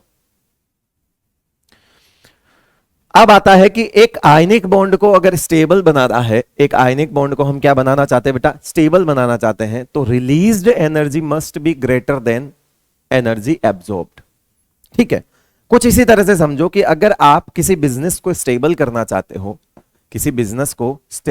चाहते हो, तो प्रॉफिट ज्यादा होना चाहिए और खर्चा कम होना चाहिए। मतलब आपने जितना पैसा लगाया बिजनेस को स्टार्ट करने में, उससे ज्यादा आपको मुनाफा होना चाहिए, तभी बिजनेस स्टेबल होगा। सपोज आपने 10 लाख रुपए लगा के कोई बिजनेस स्टार्ट किया, प्रॉफिट के नाम पे पहले साल सिर्फ 1 लाख रुपए आए, ठीक है, 1 लाख रुपए ही कमा के दिया, आपका घाटे में चला गया। आपने 10 लगाए, 20 कमाए, तो अब आप अगली बार फिर बिजनेस करोगे, स्टेबल हो जाएगा। तो ये चीज ऐसा ही है कुछ। To form a stable ionic compound, released energy, क्योंकि यहां पर एटम है, बिजनेस नहीं है, यहां पर एटम है, आयंस है। आयंस कब स्टेबल होंगे या उनके बीच का बॉन्ड कब स्टेबल होगा? जब वो दोनों अट्रैक्ट करेंगे और मैक्सिमम एनर्जी रिलीज करेंगे। याद करो, पहले लेक्चर में समझाया था केमिकल बॉन्डिंग के कि हर कोई केमिकल स्पीसीज अपनी पोटेंशियल एनर्जी को ही कम करना चाहता है, उसी से वो स्टेबिलिटी गेन करता है। याद है बेटा ऐसा? ठीक है, तो वो यहां पर भी बिल्कुल वैसा ही है कि रिलीज्ड एनर्जी जो है वो हमेशा ज्यादा होनी चाहिए as compare to energy absorbed. That means released वाले सारे एक्सोथर्मिक प्रोसेस होंगे। एक्सोथर्मिक, रिलीज वाले सारे क्या होंगे? रिलीज वाले सारे क्या होंगे? एक्सोथर्मिक होंगे। और एब्जॉर्ब वाले सारे क्या होंगे बेटा? एंडोथर्मिक होंगे। ठीक है, एंडोथर्मिक मतलब इसमें डेल्टा H पॉजिटिव होगा और इसमें डेल्टा H जो है वो नेगेटिव होगा, ऐसा कह सकते हैं। ठीक है, उसकी बात हो रही है। तो सर हम कैलकुलेट कैसे करें कि कोई आयनिक कंपाउंड अगर बन गया तो फिर उसमें माइनस वाला पार्ट ज्यादा आ रहा है, मतलब रिलीज्ड एनर्जी ज्यादा आ रही है या नहीं आ रही है, कैसे देखें? तो सिंपल सी बात है बेटा, मैं एक चीज बताता हूं, उल्टा सोचो। आज आपके सामने जो भी आयनिक कंपाउंड्स हैं, समझना बात को। आज आपके सामने रूम टेम्परेचर पर जो भी आयनिक कंपाउंड एग्जिस्ट करते हैं, NaCl, MgCl2 सब जो एग्जिस्ट करते हैं, वो एग्जिस्ट कर ही इसलिए रहे हैं कि उनके फॉर्मेशन के टाइम पर सिंपल सी बात है, वो जब बने तो उनकी रिलीज्ड एनर्जी उनकी एब्जॉर्ब्ड एनर्जी से ज्यादा थी, तभी तो वो स्टेबल है। और स्टेबल है इसलिए आज हमारे पास रूम टेम्परेचर पर भी अवेलेबल है। तो मैंने पहले भी बताया था, आज भी बोल रहा हूं, केमिस्ट्री जो है पहले आपके पास रिजल्ट होगा और उसके बाद ऑब्जर्वेशंस होंगे। तो आप NaCl का रूम टेम्परेचर पर एग्जिस्टेंस क्यों देखते हो? क्योंकि रूम टेम्परेचर पर NaCl इसलिए एग्जिस्ट करता है क्योंकि NaCl जब बना होगा तो उसमें total amount of released energy ज्यादा रही होगी total amount of absorbed energy से। तो सर ये कैसे देखते हैं? तो बोर्न हैबर साइकिल जो है वो हमको ये समझाता है कि किसी आयनिक कंपाउंड का फॉर्मेशन में हम किस तरह से चीजों को कैलकुलेट कर सकते हैं, किस तरह से चीजों को कैलकुलेट कर सकते हैं। तो बोर्न हैबर साइकिल में बहुत सारी एनर्जीज जो है वो इंक्लूड होती है, बहुत सारी एनर्जी इंक्लूड होती है। तो वो सारी चीजें हम एक बिल्कुल बेसिक आइडिया ले लेंगे। हर एक कंपाउंड के लिए मुझे यहां पर कैलकुलेशन करके नहीं दिखाना है, मुझे जस्ट आपको एक बेसिक आइडिया देना है, वही करना चाह रहा हूं मैं। आ जाइए समझते हैं। सबसे पहले मैं यहां पर हेडिंग लगा लेता हूं, फॉर्मेशन ऑफ NaCl, ताकि आपको ध्यान में रहे कि NaCl सॉलिड का फॉर्मेशन कर रहे हैं। तो उसके लिए मैं आपको बॉर्न हैबर साइकिल समझा रहा हूं, ठीक है। ऐसा नहीं कि मैं हर एक कंपाउंड के लिए समझाऊंगा, एक के लिए समझाऊंगा। आपको खाली एक बेसिक कॉन्सेप्ट पता होना चाहिए कि बॉर्न हैबर साइकिल है क्या। देखो बेटा, NaCl में हमको Na+ और Cl- चाहिए, Na+ और Cl- चाहिए। तो हम यहां से कहानी शुरू करेंगे। जब हम जाएंगे तो सोडियम हमको सॉलिड स्टेट में पड़ा हुआ मिलेगा। जब हम जाएंगे तो हमारे को सोडियम जो है ना तो प्लस के रूप में मिलेगा ना गैसियस स्टेट के रूप में मिलेगा। सोडियम हमको नेचर में कौन से फॉर्म में मिलेगा बेटा? वो हमको मिलेगा सॉलिड फॉर्म में मिलेगा। सॉलिड फॉर्म में मिलेगा तो हमने कहा था कि Na गैसियस बनाएंगे। क्या बनाएंगे? हमने कहा था कि हम सोडियम को पहले क्या बनाएंगे बेटा? गैसियस फॉर्म में कन्वर्ट करेंगे, गैसियस फॉर्म में। ये लो, सॉलिड से डायरेक्ट गैस बना देना, सॉलिड से डायरेक्ट गैस बना देना कहलाता है सब्लिमेशन। क्या कहलाता है बेटा? सब्लिमेशन। क्या कहलाता है? सब्लिमेशन। ये सब्लिमेशन प्रोसेस हो गया। अब अगर मैं आगे बढ़ूं तो हमने आयोनाइजेशन एनर्जी की डेफिनेशन में लिखा था कि गैसियस आइसोलेटेड एटम से इलेक्ट्रॉन निकालना कहलाता है आयोनाइजेशन एनर्जी। मतलब अब ये हमारे पास प्लस बनेगा, मानता हूं ये अब हमारे पास क्या बनेगा? प्लस बनेगा, और साथ में इलेक्ट्रॉन जो है वो रिलीज कर देगा, या यूं कहें यहां पर भी माइनस इलेक्ट्रॉन कर देते हैं। अब आप इसको क्या बोलोगे बेटा? ये आपका क्या कहलाएगा? Ionization energy. क्या कहलाएगा? ये आयोनाइजेशन एनर्जी। क्या हम सोडियम से Na+ गैसियस आयन बना चुके हैं? आधा काम कर चुके हैं। अब हमको चाहिए NaCl के लिए Cl-। क्या चाहिए बेटा हमको? NaCl के लिए Cl- चाहिए। Cl- बनाएंगे। Cl- कैसे बनाएंगे? तो जब हम नेचर में देखेंगे तो नेचर में हमको जो क्लोरीन है बेटा, हमको जो क्लोरीन है वो Cl2 के फॉर्म में मिलता है। किसके फॉर्म में मिलता है? Cl2 के फॉर्म में मिलता है, और वो गैसियस स्टेट पर ही होता है रूम टेम्परेचर पे, तो इसमें कोई दिक्कत वाली बात नहीं है। लेकिन हमको एक Cl चाहिए, हमको 1 मोल NaCl बनाना है, तो 1 Cl चाहिए, जबकि यहां पर तो Cl2 2 है, ठीक है। तो अगर मैं आपसे यहां कहूं कि इसको पहले बॉन्ड को तोड़ो, क्योंकि ये Cl और Cl के बीच का बॉन्ड है, तो यहां क्या लिख देंगे अपन? Bond dissociation energy. क्या बोल देंगे यहां पे? Bond dissociation energy. रुक जाओ, क्या बोल देंगे इसको हम यहां पे? Bond dissociation energy. BDE का मतलब है बेटा बॉन्ड डिसोसिएशन एनर्जी, मतलब हमको ये बॉन्ड तोड़ना है, ठीक है भाई। इस बॉन्ड को तोड़ने के लिए सपोज मैंने एक एनर्जी दी, कितनी दी? 1 किलो कैलोरी दी। सपोज ऐसे मान लीजिए कि मैंने इस बॉन्ड को तोड़ने के लिए 1 किलो कैलोरी ली, तो बेटा इससे जो टूटेगा वो 2 Cl आएंगे। कितना टूटेगा इसमें? 2 Cl टूटेंगे। मतलब मैं एक को तोड़ूंगा तो 1 Cl अलग होगा और 2 Cl होगा। मैंने 1 रुपए का खर्चा किया, मैंने 1 रुपए का खर्चा किया दोनों के लिए, जबकि मुझे इसमें से एक ही चाहिए, जबकि मुझे इसमें से एक ही चाहिए, तो अपने खर्चे में बेटा 50 पैसे ही जोड़ूंगा, अपने खर्चे में 50 पैसे ही जोड़ूंगा। अगर मैंने 1 रुपया खर्च किया, 1 रुपया तो 2 के लिए खर्च हुआ, तो मेरे को हिसाब में कितना जोड़ना पड़ेगा? जो मेरे काम का है। और मैंने कहा था मुझे कितना Cl चाहिए? दोनों चाहिए या एक चाहिए? एक चाहिए। अब अगर एक चाहिए तो मैं यहां पर Cl लिख दे रहा हूं, मैं यहां पर Cl लिख दे रहा हूं, मान लिया मैंने यहां पर Cl लिख दिया। अब मैं यहां Cl को गैसियस में लिख दिया, लेकिन आप मुझे ये देखो ना, मैंने इसको ऐसे नहीं लिखा बेटा, मैंने 2Cl नहीं लिखा, मुझे चाहिए ही नहीं दोनों Cl। तो इसका मतलब है जितनी भी बॉन्ड डिसोसिएशन एनर्जी मैंने दी, जितनी भी बॉन्ड डिसोसिएशन एनर्जी मैंने दी, मेरे हिसाब में मैं उसको 1/2 कर देता हूं। अगर मैंने 10 दी तो 5 ही लूंगा हिसाब में, क्योंकि 5 का ही खर्चा आएगा, 5 ही लगानी पड़ी, क्योंकि आप 2 के लिए 10 लगा रहे हो तो 1 के लिए 5 जोड़ोगे, तो अपने को बाय डिफॉल्ट 2 में से 1 ही चाहिए, इसलिए पहले से लिख दिया जाता है हाफ बॉन्ड डिसोसिएशन एनर्जी, ताकि 1 के लिए ही कैलकुलेट हो, क्योंकि हम बॉन्ड हैबर साइकिल में एनर्जी की कैलकुलेशन कर रहे हैं बेटा बेसिकली। तो एनर्जी की कैलकुलेशन में गड़बड़ी नहीं होनी चाहिए, इसलिए हम 2 की एनर्जी क्यों जोड़ेंगे, हमको तो 1 ही चाहिए, तो हम 1 की जोड़ेंगे, तो जितनी लगी उसका हाफ कर दो। तो यहां पे मैंने हाफ बॉन्ड डिसोसिएशन एनर्जी लिख दिया। अब जो इलेक्ट्रॉन सोडियम ने छोड़ा था, जो इलेक्ट्रॉन सोडियम ने छोड़ा था, वो इलेक्ट्रॉन यहां पर ऐड होगा और ये क्या बन जाएगा बेटा, Cl- और गैसियस। अब जरा मुझे ये बताओ, अब जरा मुझे ये बताओ कि यहां पर ये प्रोसेस कैसा हो गया भाई, इसको क्या बोलेंगे, इसको क्या बोलेंगे, इसको बोलेंगे इलेक्ट्रॉन एफिनिटी। क्या बोलेंगे इसको, इलेक्ट्रॉन एफिनिटी। याद है क्लोरीन जो है इलेक्ट्रॉन खा रहा है, तो उसको क्या बोलेंगे, इलेक्ट्रॉन का एडिशन क्या कहलाता है बेटा, इलेक्ट्रॉन एफिनिटी। मतलब एक Cl- के बनने में ये 2 प्रोसेस लगे, Na+ आयन बनने के में ये 2 प्रोसेस लगे, लेकिन ये दोनों अभी बन गए हैं, ये दोनों अभी बन गए हैं।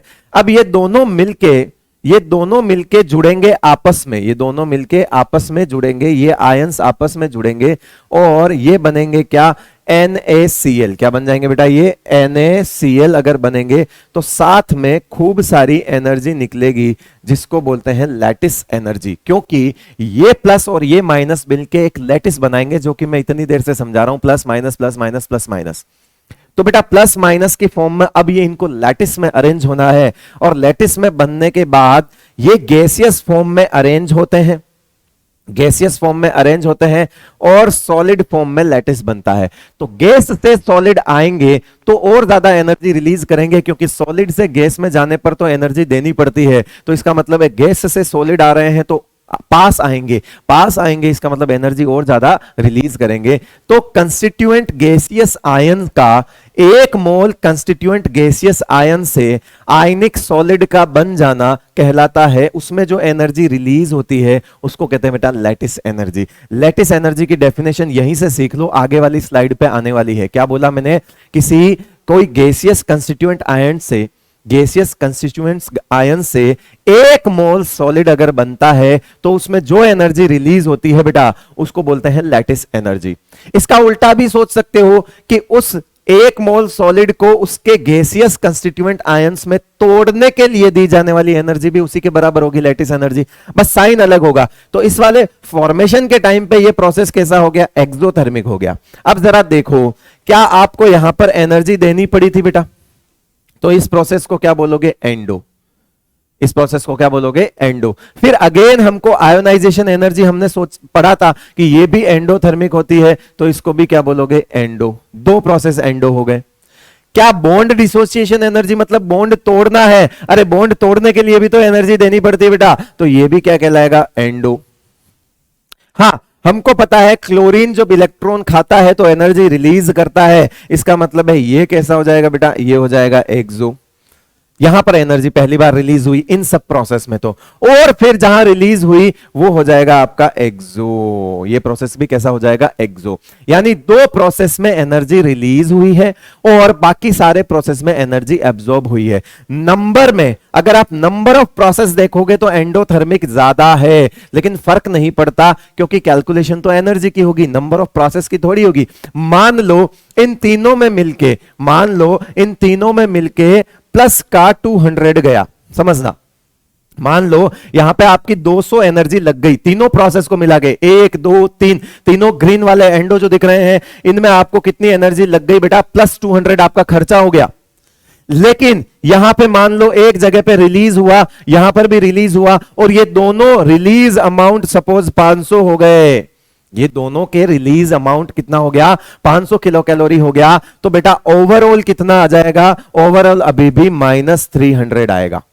तो मतलब अभी भी रिलीज्ड एनर्जी जो है वो ज्यादा है। रिलीज्ड एनर्जी कहां से निकल रही है? ज्यादा निकल रही है। कितने से? एब्जॉर्ब्ड एनर्जी से, एब्जॉर्ब्ड एनर्जी से। तो यहां से पता लगता है कि कंपाउंड की स्टेबिलिटी कैसे देखी जाती है कि अमाउंट ऑफ रिलीज्ड एनर्जी जो है वो ज्यादा होनी चाहिए। अमाउंट ऑफ रिलीज एनर्जी क्या होनी चाहिए बेटा? ज्यादा होनी चाहिए। इसलिए ये एंडो एक्सो और ये पूरी साइकिल क्या कहलाती है बेटा?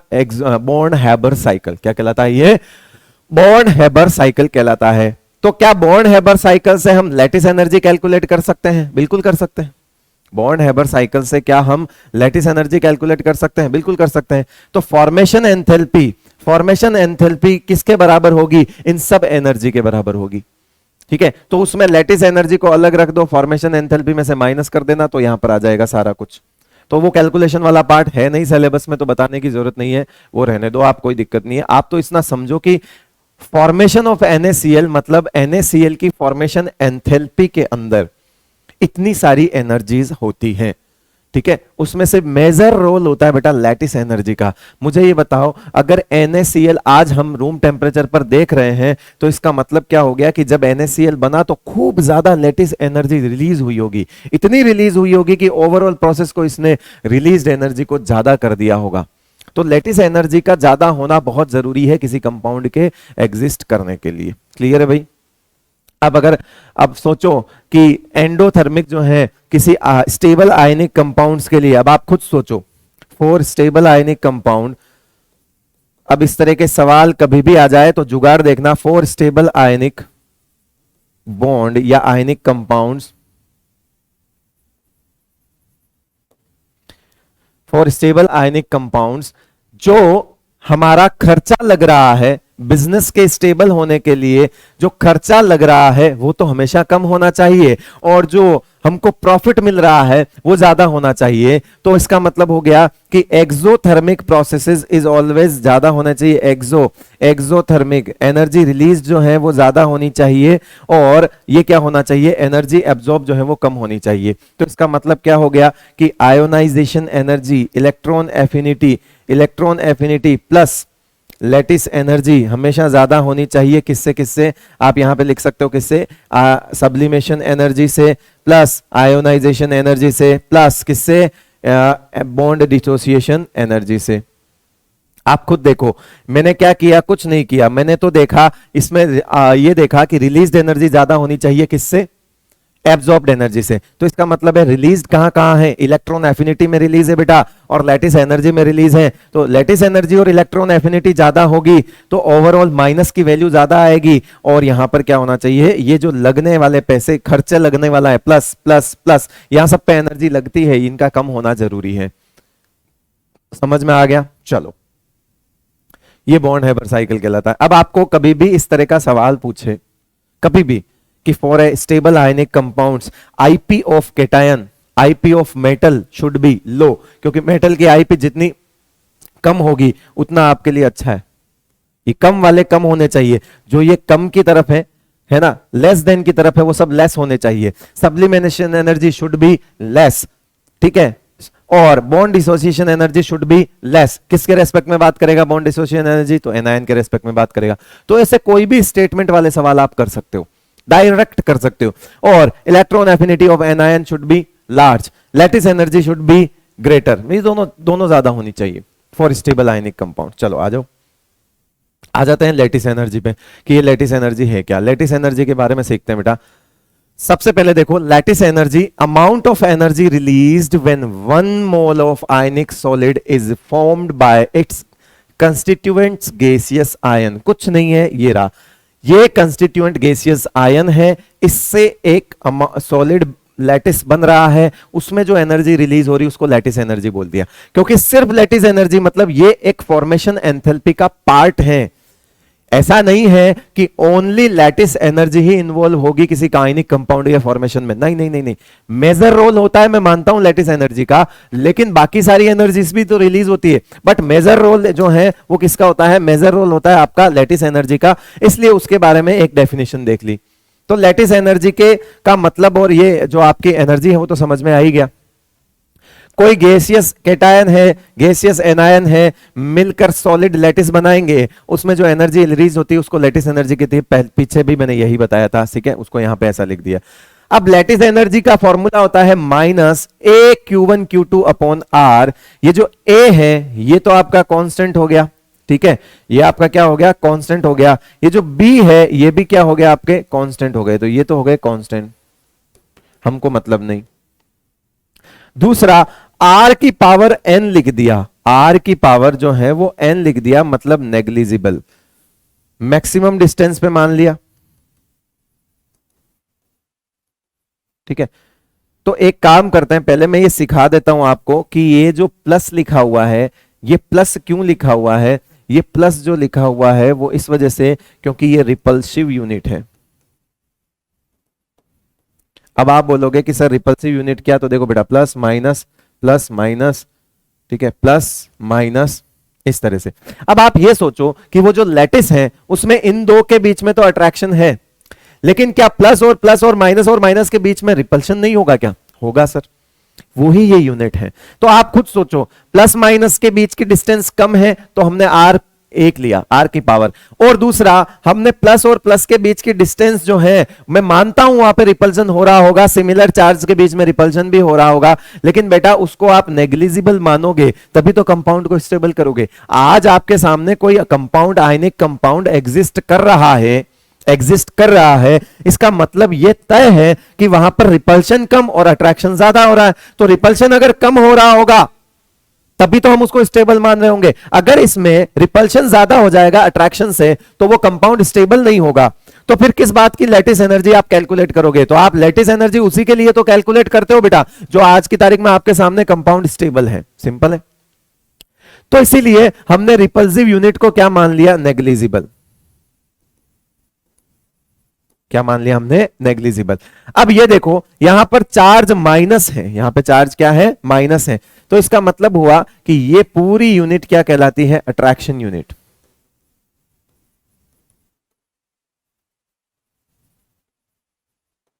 तो इसका मतलब मैं डायरेक्ट लिख सकता हूं क्या कि U is directly proportional to Q1 Q2 upon R, ऐसा लिख सकता हूं। अगर मैं ऐसा लिख सकता हूं तो मुझे बताओ कि एक ही जुगाड़ है। अब आपको आगे सवाल हो जाएगा, आपके जादू हो जाएगा बेटा कि अगर मुझे बताओ Q1 Q2 का मैग्नीट्यूड बढ़ेगा, Q1 Q2 का मैग्नीट्यूड बढ़ेगा, मैग्नीट्यूड बोल रहा हूं चार्ज नहीं, मैग्नीट्यूड अगर बढ़ेगा तो लैटिस एनर्जी भी क्या होगी, बढ़ेगी। और अगर R मतलब डिस्टेंस बढ़ेगा तो लैटिस एनर्जी क्या होगी, कम होगी, क्योंकि ये इनवर्सली रिलेटेड है। बस इससे हमको सवाल हो जाएंगे, लैटिस एनर्जी के सारे सवाल हमारे इससे हो जाएंगे। अभी देखना आगे जादू होगा, लैटिस एनर्जी के सवाल कैसे होते हैं। पहले हमको ये देखना है, पहले हमको क्या देखना है, चार्ज जो है प्रायोरिटी रखनी है, चार्ज जो है वो प्रायोरिटी बेसिस पे रखना है, चार्ज को प्रायोरिटी देनी है, चार्ज को क्या देना है बेटा, प्रायोरिटी। अगर चार्ज सेम है तो हमको देखना है size, if charge is same. अगर चार्ज सेम है तो हम क्या देखेंगे, साइज देखेंगे। पहले हमको चार्ज ही देखना है। आ जाओ अभी सवाल देखो कैसे होते हैं, बनादन आ जाओ। NaF देखते जाना बेटा, NaF का हम यहां पर देखिए चार्ज कितना है, Na प्लस जो है वो +1 है, F जो है वो -1 होगा। अगेन यहां Na +1 होगा और Cl माइनस भी -1 होगा, सॉरी Cl माइनस जो है वो भी -1 होगा। क्या यह +1 -1 +1 -1, अरे चार्ज का मैग्नीट्यूड तो सेम आ गया, 1 × 1। मैग्नीट्यूड को देखने का तरीका है 1 × 1 1, 1 × 1 1। चार्ज का मैग्नीट्यूड सेम आ गया। अब क्या देखेंगे, साइज देखेंगे। अब साइज में सर सोडियम तो बराबर है, तो बेटा फ्लोरीन क्लोरीन तो अलग अलग है। क्लोरीन की साइज ज्यादा है, क्लोरीन की साइज ज्यादा है तो लैटिस एनर्जी कम कर दो। क्लोरीन की साइज ज्यादा है तो लैटिस एनर्जी कम कर दो। और देखो बेटा, और देखो, समझ आ जाएगा। जहां चार्ज में डिफरेंस आएगा हम आंसर चार्ज से देंगे, जहां चार्ज सेम हो जाएगा उसके बाद हम साइज पर आएंगे। यहां देखो ये सोडियम +1 होगा, Cl -1 होगा, ठीक है। Na जो है वो +1 होगा, लेकिन ऑक्सीजन जो है वो -2 होगा। ऑक्सीजन क्या होगा बेटा, -2 होगा, याद है ये ऑक्सीजन -2 होगा। अब देखो 1 1 1 1 2 2, मतलब इसका चार्ज ज्यादा आ गया तो इसकी लैटिस एनर्जी ज्यादा कर दो।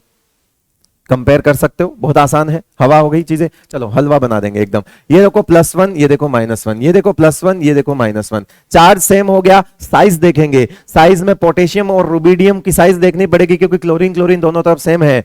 रुबिडियम बड़ा होता है तो इसकी लेटिस एनर्जी कम कर दो, कोई भी बड़ा होगा। उसके बाद KCl K2O, देखो बेटा ये +1, ये -1, ये +1, ये -2, बताओ चार्ज किसका ज्यादा आ रहा है? इसका ज्यादा आ रहा है, तो इसकी लेटिस एनर्जी ज्यादा कर दो। ये +2 मैग्नीशियम है तो +2 जाएगा, ये +2, ये -2, ये +1, ये -2। देखो बेटा 2 × 2 4, 2 × 1 2, तो इसकी लेटिस एनर्जी ज्यादा कर दो, क्योंकि चार्ज उस तरफ ज्यादा है। अगेन यहां पे ये +2 हो गया। अब ये मत बोलना सवाल नहीं करा था, ये सवाल ही है। +2, ये -2, मैं इनको ऑप्शन में देके पूछ लूंगा, क्या फर्क पड़ता है। ये +3, एल्यूमिनियम +3 होता है बेटा, और ये -2, बताओ 3 × 2 6 हो रहे हैं, इसका चार्ज ज्यादा हो रहा है, इसका चार्ज ज्यादा हो रहा है, तो इसकी लेटिस एनर्जी ज्यादा होगी। अगेन Li3n, यानी कि लिथियम +1 में होगा, नाइट्राइड आयन है मतलब -3 होगा। यहां पे ये +1 होगा और ये -3 होगा, चार्ज सेम है। साइज देखेंगे, साइज सोडियम की बड़ी है, इसलिए ये लेस स्टेबल होगा, लेटिस इसका एनर्जी बहुत कम होगी। Na2O, मुझे बताओ ये +1, ये -2, ये +1, ये -2, सल्फाइड है। जिस तरह से ऑक्सीजन के ऊपर 2- ऑक्साइड होता है, सल्फर के ऊपर 2- सल्फाइड होता है। देखो साइज किसकी ज्यादा आ रही है बेटा, क्योंकि चार्ज तो सेम हो गया, साइज सल्फर की ज्यादा आ रही है, तो इसकी लेटिस एनर्जी कम कर दो। ठीक है, इसकी लेटिस एनर्जी क्या कर देंगे हम, कम कर देंगे। यहां से एक पॉइंट निकल के आता है, वो पॉइंट हालांकि एस ब्लॉक में दिया हुआ है, पर मैं यहीं पे समझा देता हूं। Only lithium can form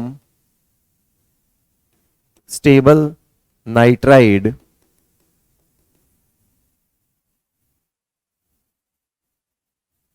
among alkali metals. Only lithium can form stable nitride among alkali metals. Alkali metals के अंदर केवल lithium ही बनाएगा due to high lattice energy, और इसका भी रीजन है small size cation, small size cation. मतलब lithium के +1 में इतनी पावर है कि वो नाइट्रोजन के -3 को स्टेबल कर पाता है। Na+ के में +1 इतना ज्यादा नहीं है कि वो -3 को स्टेबल कर पाए। ठीक है, अब ये लिख दिया है पॉइंट, तो एक पॉइंट और भी लिख देता हूं। Alkaline earth metal, all alkaline earth metal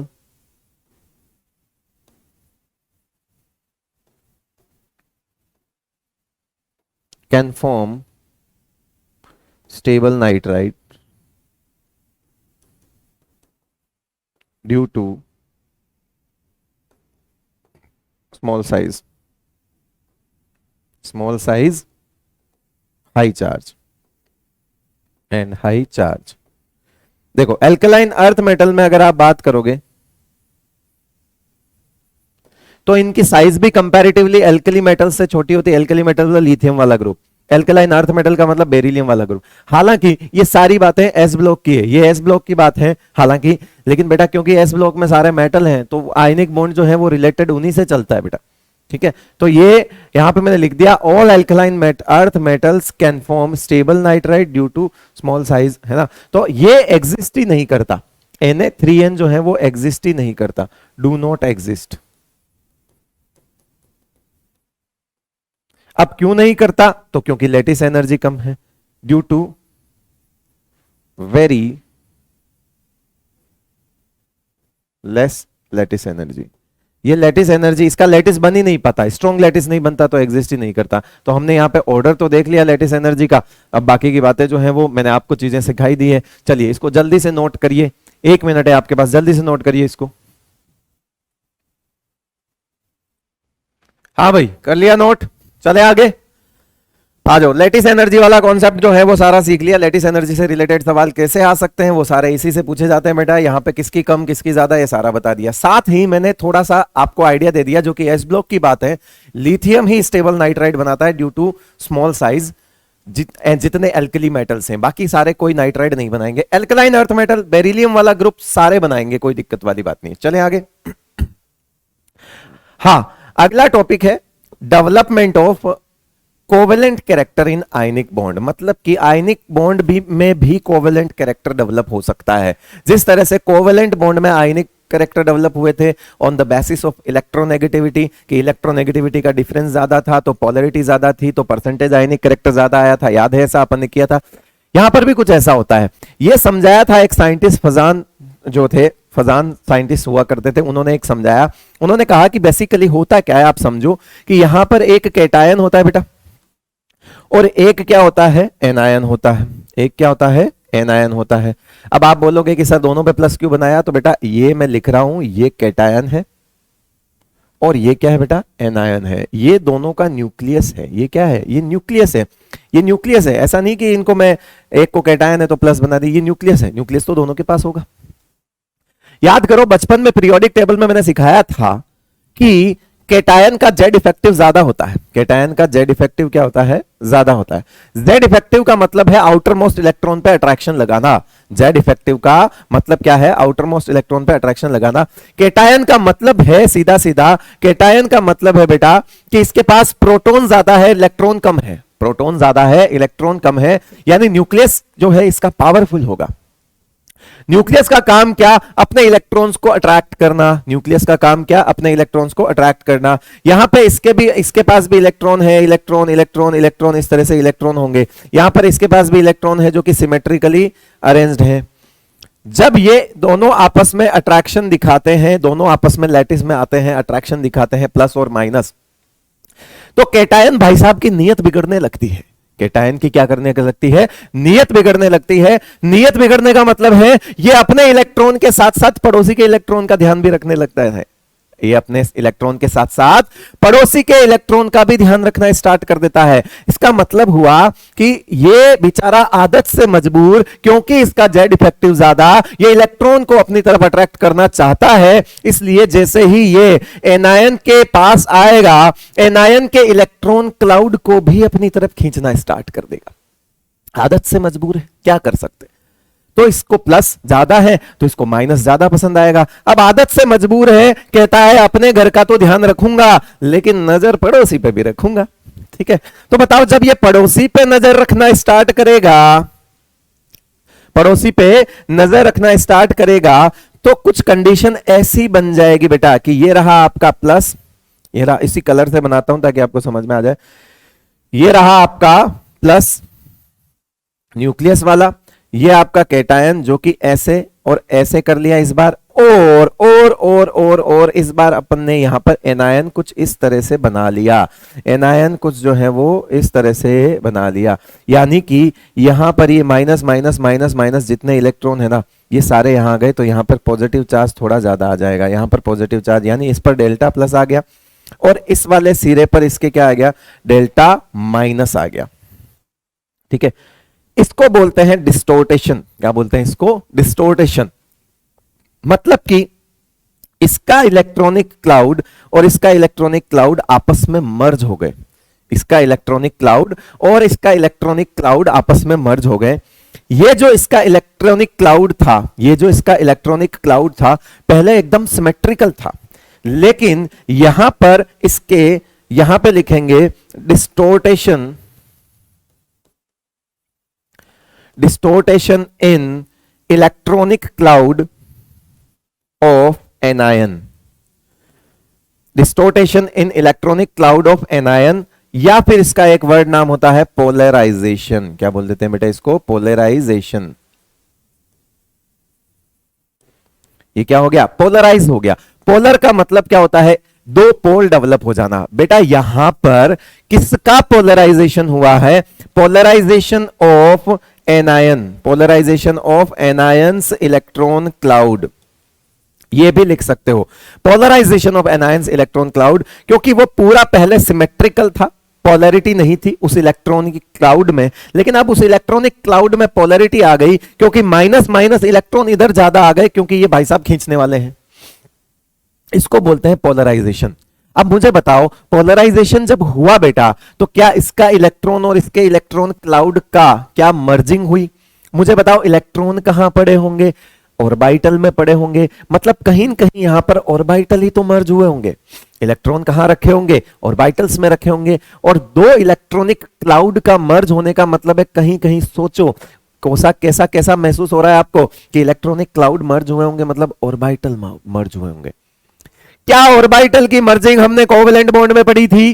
क्या ऑर्बिटल की जो मर्जिंग है, ओवरलैपिंग जो है, वो कहां पढ़ी थी? कोवेलेंट बॉन्ड में पड़ी थी। तो मतलब जब जब भी किसी आयनिक बॉन्ड में ऐसी मर्जिंग होगी, जब जब भी किसी आयनिक बॉन्ड में ऐसी मर्जिंग होगी, जब जब भी पोलराइजेशन बढ़ेगा, जब जब भी पोलराइजेशन बढ़ेगा, तो कौन सा नेचर बढ़ेगा? कोवेलेंट नेचर बढ़ेगा। जब जब भी पोलराइजेशन बढ़ेगा तो कैसा नेचर बढ़ेगा बेटा? कोवेलेंट नेचर बढ़ेगा। क्यों? क्योंकि कहीं न कहीं इलेक्ट्रॉन के क्लाउड की मर्जिंग का मतलब है, कहीं न कहीं इलेक्ट्रॉन की क्लाउड की मर्जिंग का मतलब है वहां कुछ एक्सटेंट में थोड़ा बहुत ओवरलैपिंग हुई है ऑर्बिटल्स की, और ऑर्बिटल्स की ओवरलैपिंग होने का मतलब है कौन से बॉन्ड की बात हो जाएगी? कोवेलेंट बॉन्ड की बात हो जाएगी। मतलब आयनिक बॉन्ड के अंदर भी कोवेलेंट कंपाउंड जैसा नेचर आ गया। तो जब जब भी पोलराइजेशन होगा, जितना ज्यादा पोलराइजेशन होगा उतना ही ज्यादा कोवेलेंट नेचर, कैरेक्टर बोल दो, कोवेलेंट कैरेक्टर बोल दो, कोवेलेंट नेचर बोल दो, ये डेवलप होंगे किसमें बेटा? आयनिक कंपाउंड में। यहां तक बात क्लियर है? अब ये भी सीख लेते हैं कि कब कब ऐसा काम ज्यादा होगा। तो बेटा दो ही बात है, दो ही बात है, ये खींचने वाला है और ये देने वाला है। ये लेने वाला है इलेक्ट्रॉन क्लाउड को और ये इलेक्ट्रॉन क्लाउड को देने वाला है। जब लेने वाले की नीयत ज्यादा होगी लेने की, तब भी ये काम होगा। जब लेने वाले की नीयत ज्यादा होगी तब भी अल्टीमेटली पोलराइजेशन होगा। या मैं यूं कहूं कि इसकी नीयत चलो मान लो कम है एक बार के लिए, अब अपन इस तरफ सोचते हैं, उस तरफ से सोच लिया, वो तो खींचने वाला है।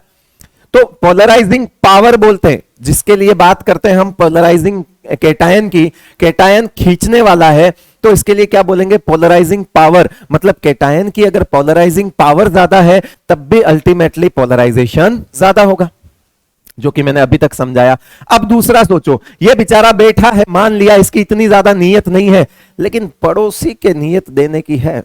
पड़ोसी खुद आगे आके कह रहा है कि ले लो, पड़ोसी की नीयत जो है वो देने की है। तो बेटा इसमें भी फिर कैसे रोक पाएगा ये अपने आप को, जब ये आगे से ही आके कह रहा है कि ले इलेक्ट्रॉन? तो इसका मतलब होता है अगर ये पोलराइज होने की एबिलिटी रखता है, खुद ही पोलराइज होने की एबिलिटी रखता है, उस केस में भी अल्टीमेटली होगा तो पोलराइजेशन ही ज्यादा ना बेटा। मतलब ये खींच के मर्ज करे, चाहे ये खुद आगे जाके मर्ज होना चाहे, अल्टीमेटली हो तो मर्जिंग ही रही है, इसलिए उसको बोला जाता है पोलराइजेशन। तो बेटा दो तरीके से सोचा जाता है। जब आप कैटायन के रेस्पेक्ट में सोचते हो, जब आप कैटायन के रेस्पेक्ट में सोचते हो तो बोलेंगे क्या? पोलराइजेशन पावर, पोलराइजिंग पावर, ठीक है। और कैटायन के लिए देखा जाता है पोलराइजिंग पावर किसको बेटा? फाई से। कैसे देखा जाता है इसको? फाई से। तो यहां पे पोलराइजेशन दो चीजों से डिपेंड करता है। चलो आगे समझा देता हूं, यहीं पे समझा देता हूं। If polarizing power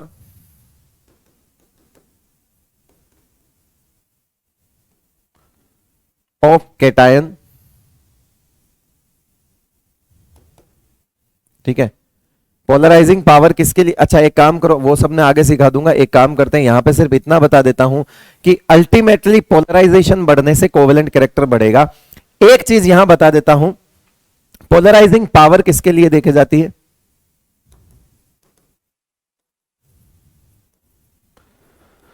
polarising power जो है वो किसके लिए देखी जाती है? Related to cation, polarising power related to cation, और पोलराइजेबिलिटी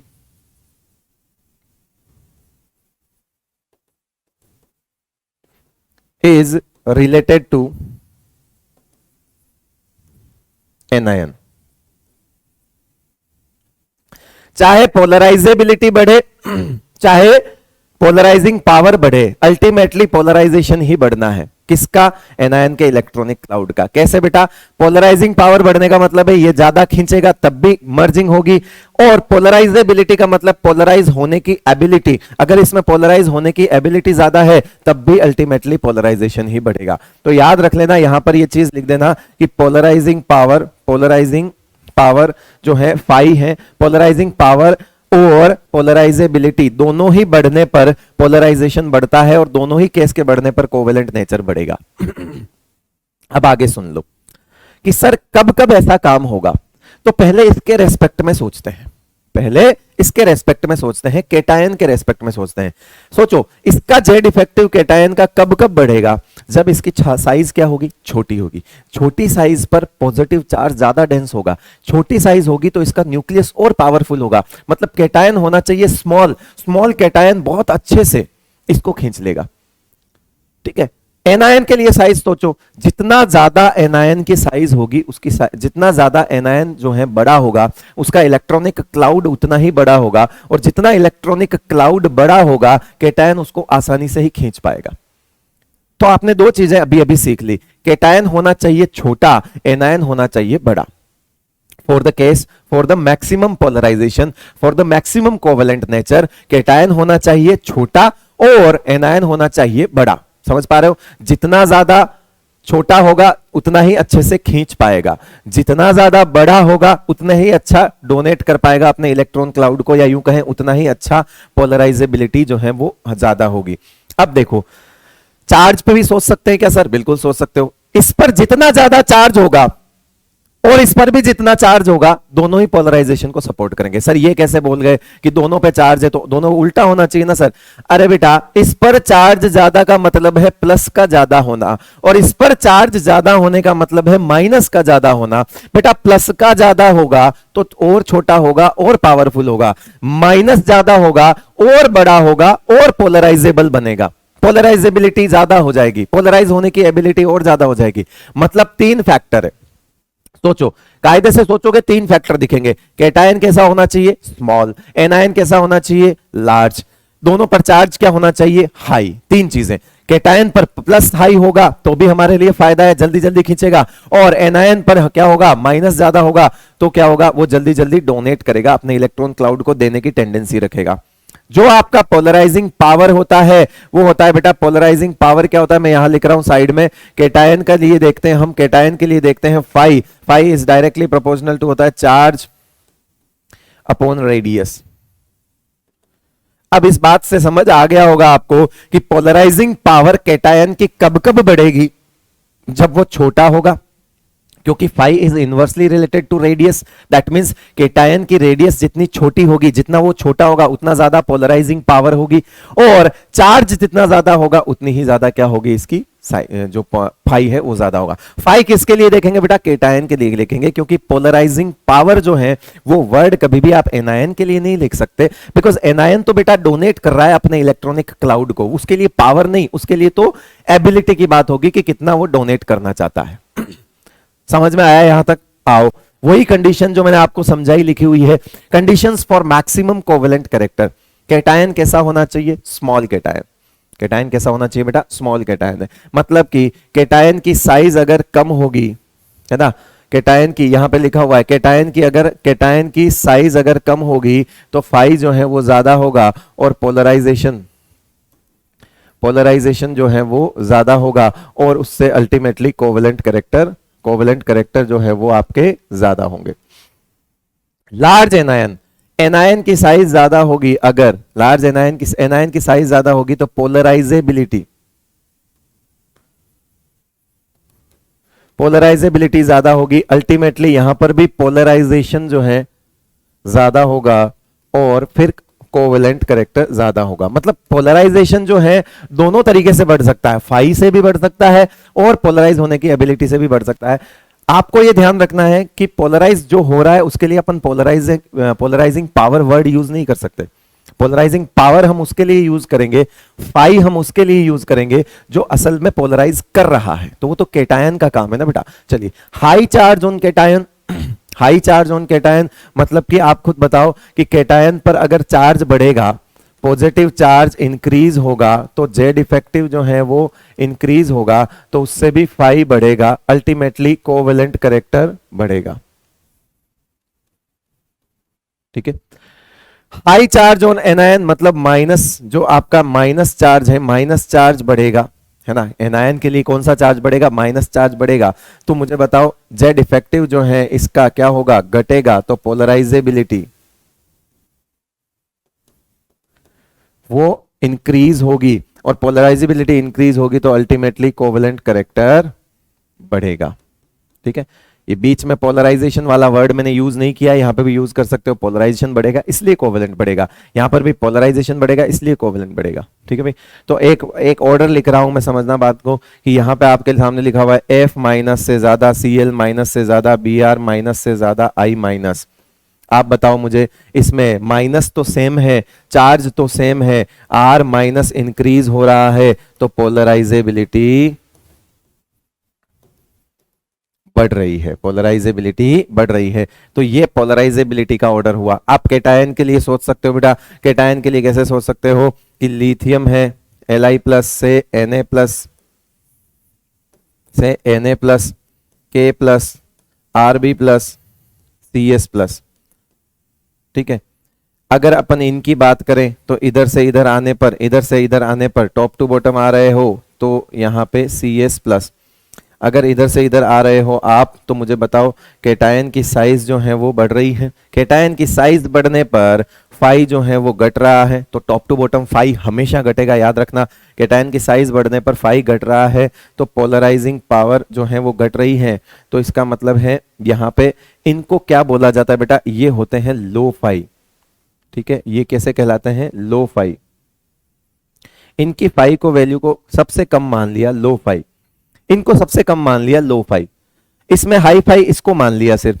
इन चार के अलावा बाकी सब हाई फाई है, इन चार के अलावा बाकी सब हाई फाई है। हाँ, ग्रुप में कंपेयर करोगे तो वो सब है तो हाई फाई, लेकिन वही बात है बेटा, ये देखो Be2+ हो गया, Mg2+ हो गया, है ना, Ca2+ हो गया, Sr2+ हो गया, Ba2+ हो गया। तो सर अब क्या ये सारे हाई फाई तो हैं, लेकिन बेटा क्योंकि कैटायन की साइज बढ़ रही है ना, चार्ज तो सेम है, कैटायन की साइज बढ़ रही है, तो फाई जो है वो टॉप टू बॉटम घटेगा। तो ऐसा नहीं है कि इनको आप लो फाई बोल दोगे, क्योंकि अगर आप इसमें लो फाई बोल दोगे, किसको आप लो फाई बोल दोगे, नीचे वाले को अगर आप लो फाई बोल दोगे तो वो टर्म आपको कंफ्यूज करेगी। इसलिए आज अभी और इसी वक्त से एक चीज बोलना सीख जाओ कि इन चार को हम दुनिया में लो फाई बोलेंगे।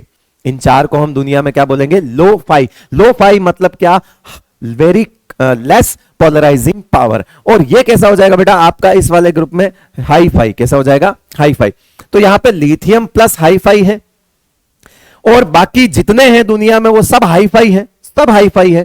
लेकिन हाई फाई में भी कौन कम हाई फाई, कौन ज्यादा हाई फाई, ये सबसे ज्यादा हाई फाई और ये सबसे कम हाई फाई। इनको लो फाई नहीं बोलना है नीचे वालों को, क्योंकि लो फाई टर्म हमने सिर्फ चार को दे दी जो कि आके हमारे काम आएगी, क्योंकि उनका फाई कंसिडरेबली बहुत लो है, उनका पोलराइजिंग पावर इतना लो है कि ये कैटायन जब होते हैं तो कोवेलेंट कैरेक्टर ही नहीं होता। ये कैटायन जब होते हैं तो कोवेलेंट कैरेक्टर डेवलप नहीं होता। तो इसलिए इसके फाई को हमने कंसिडरेबली बाकी सबसे अलग करके बोल दिया कि ये चार जगत के लो फाई, कह रहे ये बहुत लो है, तो इनको एक टर्म दे दी चारों को लो फाई। बस दुनिया में इनके अलावा बाकी सब हाई फाई हैं, बट फाई की वैल्यू को हम टॉप टू बॉटम कंपेयर भी कर सकते हैं। तो मैं ये बोलूं कि इसका फाई ज्यादा होगा और इसका फाई बेरियम का फाई और कम होगा, बट उसको बोलना हाई फाई ही पड़ेगा। तो आप बोलोगे सर कि इसको सबको हाई फाई क्यों बोल रहे हो, तो बेटा ये दो टर्म्स आपको आगे बहुत सारी चीजें सिखाने वाली है, इसलिए मैं बोल रहा हूं। चलिए आ जाइए आगे बढ़ते हैं। लिखा हुआ है Na plus K plus Rb plus and Cgm plus lo fi होते हैं। जो चीज मैंने बता रखी है वो हम पढ़ चुके हैं point. D block cations have more polarizing power, more polarizing power means ये यहां पर फाई आएगा, है ना, F लिखा हुआ है, यहां पे क्या आएगा बेटा, फाई आएगा। इसको सही कर लेते, रुको एक बार कलर बदल के।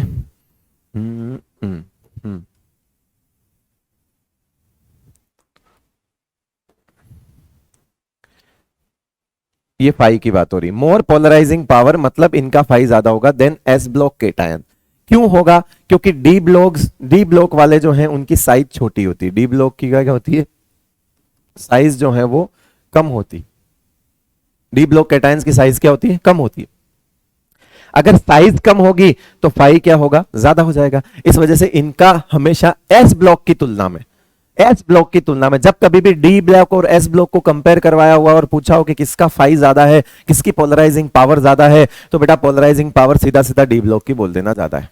उसके बाद cation having pseudo inert gas electronic configuration. Sir ये क्या है सूडो इनर्ट गैस कॉन्फ़िगरेशन, तो जैसे फॉर एग्जांपल जिंक जो है, जैसे वो जिंक है बेटा, तो जिंक क्या होता है कि आपका आप लिखोगे जैसे आर्गन, ठीक है, आर्गन मतलब 18 भर दिया आपने। उसके बाद आप क्या लिखोगे 4s2 3d10 4s2 यही लिखोगे बेटा 3d10 4s2 यही लिखोगे 3d10 4s2 लिखोगे। अब देखो इसमें अगर मैं जिंक 2 प्लस कर दूं, अगर मैं जिंक प्लस 2 कर दूं तो जिंक प्लस 2 में क्या हो जाएगा बेटा कि यहां पर ये 3d10 4s2 हो जाएगा, 3d10 हो जाएगा और 4s जो है वो 0 हो जाएगा जिंक प्लस 2 में, क्योंकि 4s के दोनों इलेक्ट्रॉन निकल जाएंगे। अगर बेटा ये 3d10 है, अगर ये 3d10 है तो मुझे बताओ इससे पहले क्या क्या भर चुका होगा। तो इससे पहले बेटा 3s2 भी भर चुका होगा और 3p6 भी भर चुका होगा, 3s2 भी भर चुका होगा और 3p6 भी भर चुका होगा।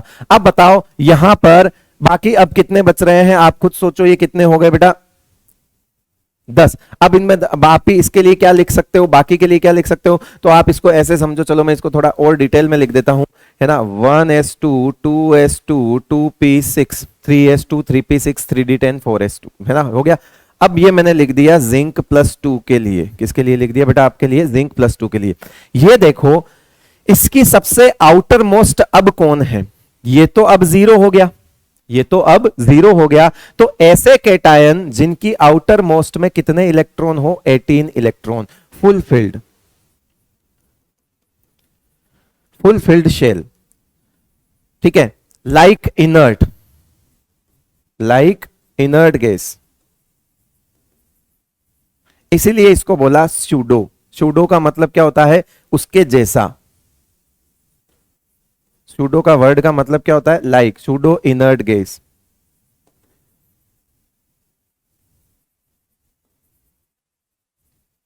तो सर इसमें क्या हुआ ऐसा, इसमें क्या हुआ ऐसा जिसकी वजह से ये हाई फाई है, बेटा ये बताओ।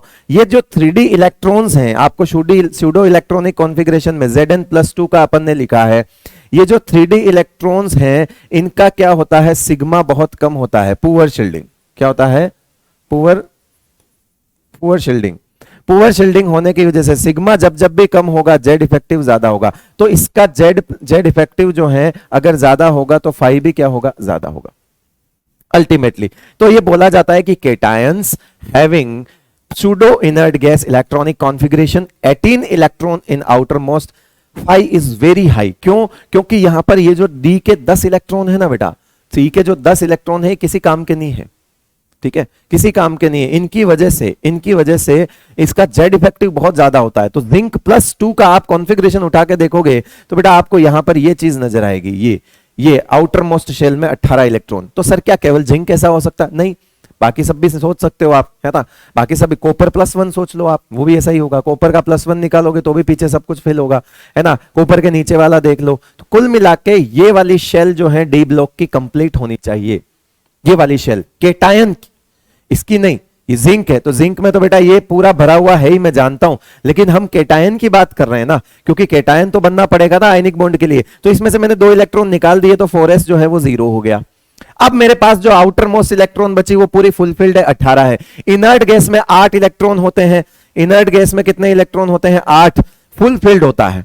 तो 8 की जगह यहां पे 18 है, 8 की जगह यहां पे क्या है 18 है। उस 18 में जो 10 एक्स्ट्रा दिख रहे हैं वो किसी काम के नहीं है, उनकी वजह से सिग्मा घट गया, जेड इफेक्टिव बढ़ गया, जेड इफेक्टिव बढ़ गया तो अल्टीमेटली 5 बढ़ गया। इसलिए लिखा हुआ है cations having pseudo inert gas configuration जो है वो और ज्यादा हाईफाई नेचर के होंगे। तो जब कभी आपको डी ब्लॉक के नॉर्मल केटायंस जो कि सूडो इनर्ट नहीं हो और सूडो इनर्ट वाले दोनों कंपेयर करवाया जाए तो सूडो इनर्ट वाले डी ब्लॉक के और ज्यादा हाईफाई होंगे। मतलब कि एस ब्लॉक से ज्यादा डी ब्लॉक है, मानता हूं, कोई सा भी डी ब्लॉक उठा लो एस ब्लॉक से ज्यादा हाईफाई रखेगा। लेकिन डी ब्लॉक में 2 कैटेगरी आ गई, एक वो जो नॉर्मल है और एक वो जिनके आउटर मोस्ट में 18 इलेक्ट्रॉन बढ़ जाते हैं जिनको सूडो इनर्ट बोलते हैं। सूडो इनर्ट वालों की नॉर्मल वाले से भी ज्यादा फाई होगा। तो बेसिकली यहां पे 3 कैटेगरी बन गई, एस ब्लॉक सबसे कम हो गया, उसके बाद ज्यादा कौन हो गया डी ब्लॉक हो गया, और उनसे भी ज्यादा कौन हो गया सूडो इनर्ट वाले ज्यादा हो गए। बेटा क्लियर है। चले, वैसे ये काम की जो है आपको इतना ज्यादा डिटेल में कोई चीज जो है वो सवालों में जरूरत नहीं पड़ेगी, सवाल बहुत सस्ते आते हैं नीट में तो हो जाएंगे, कोई दिक्कत नहीं है। आ जाओ आगे। इंपॉर्टेंट पॉइंट्स है बेटा जो 5 से रिलेटेड है, 5 से रिलेटेड ही है जिसकी वजह से ही है। LiCl, BeCl2 and MgCl2 soluble in organic solvent like benzene, pyridine and acetone। क्योंकि इनका फाई बहुत ज्यादा हो जाता है, इनका फाई क्या होता है, बहुत ज्यादा होता है, तो इनके अंदर कोवेलेंट करेक्टर जो है वो इंक्रीज हो जाते हैं, और जब कोवेलेंट करेक्टर इंक्रीज होंगे तो उनके अंदर सॉल्युबिलिटी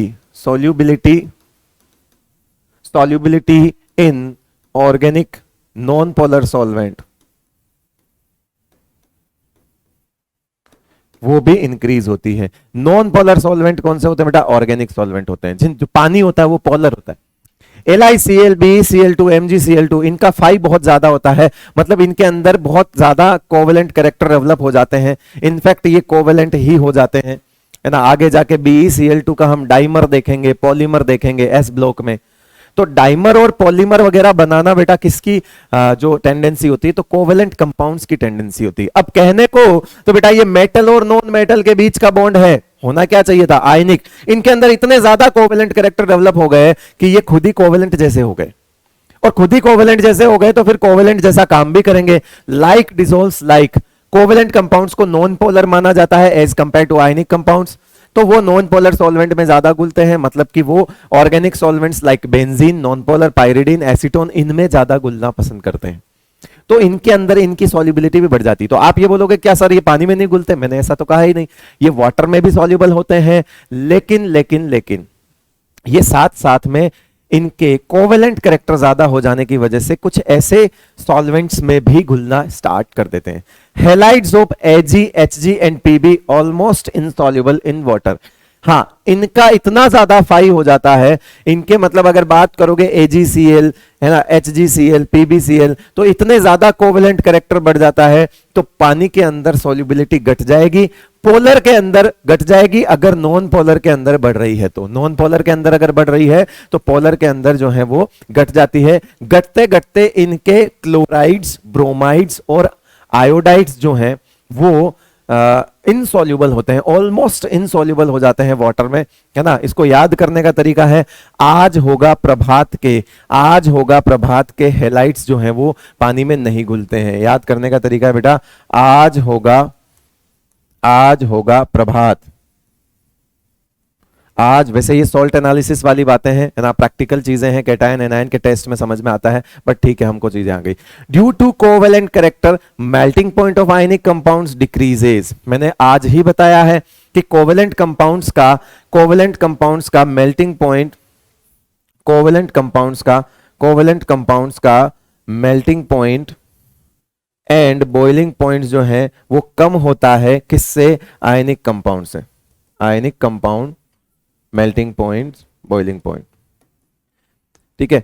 क्यों, क्योंकि due to electrostatic force of attraction, तो जिसमें कोवेलेंट कैरेक्टर बढ़ जाएंगे फिर उसका मेल्टिंग पॉइंट, बॉइलिंग पॉइंट भी घट जाएगा, है ना। अगर कोवेलेंट कंपाउंड्स का मेल्टिंग पॉइंट, बॉइलिंग पॉइंट कम होता है, जिसका रीजन मैंने आज ही बता दिया आपको जब आयनिक बॉन्ड स्टार्ट किया था, तो अगर किसी में कोवेलेंट कैरेक्टर बढ़ रहे हैं तो फिर उसमें मेल्टिंग पॉइंट, बॉइलिंग पॉइंट का काम भी कम हो जाएगा। चलिए, ये कुछ इंपॉर्टेंट पॉइंट्स हैं, जैसे ये P ब्लॉक से चुराया हुआ है, वो S ब्लॉक से चुराया हुआ है, ये सारी चीजें वो S ब्लॉक में बताते हैं। S ब्लॉक में लिखा होगा NCERT में, ये पॉइंट्स S ब्लॉक में मिलेंगे आपको, लेकिन हम क्योंकि यहां पर पढ़ रहे हैं तो चीजों को हमने साथ में ही सीख लिया, क्योंकि हम फाई से रिलेट करना सीख रहे हैं। आ जाइए बेटा, give the correct order of covalent character पूछा है।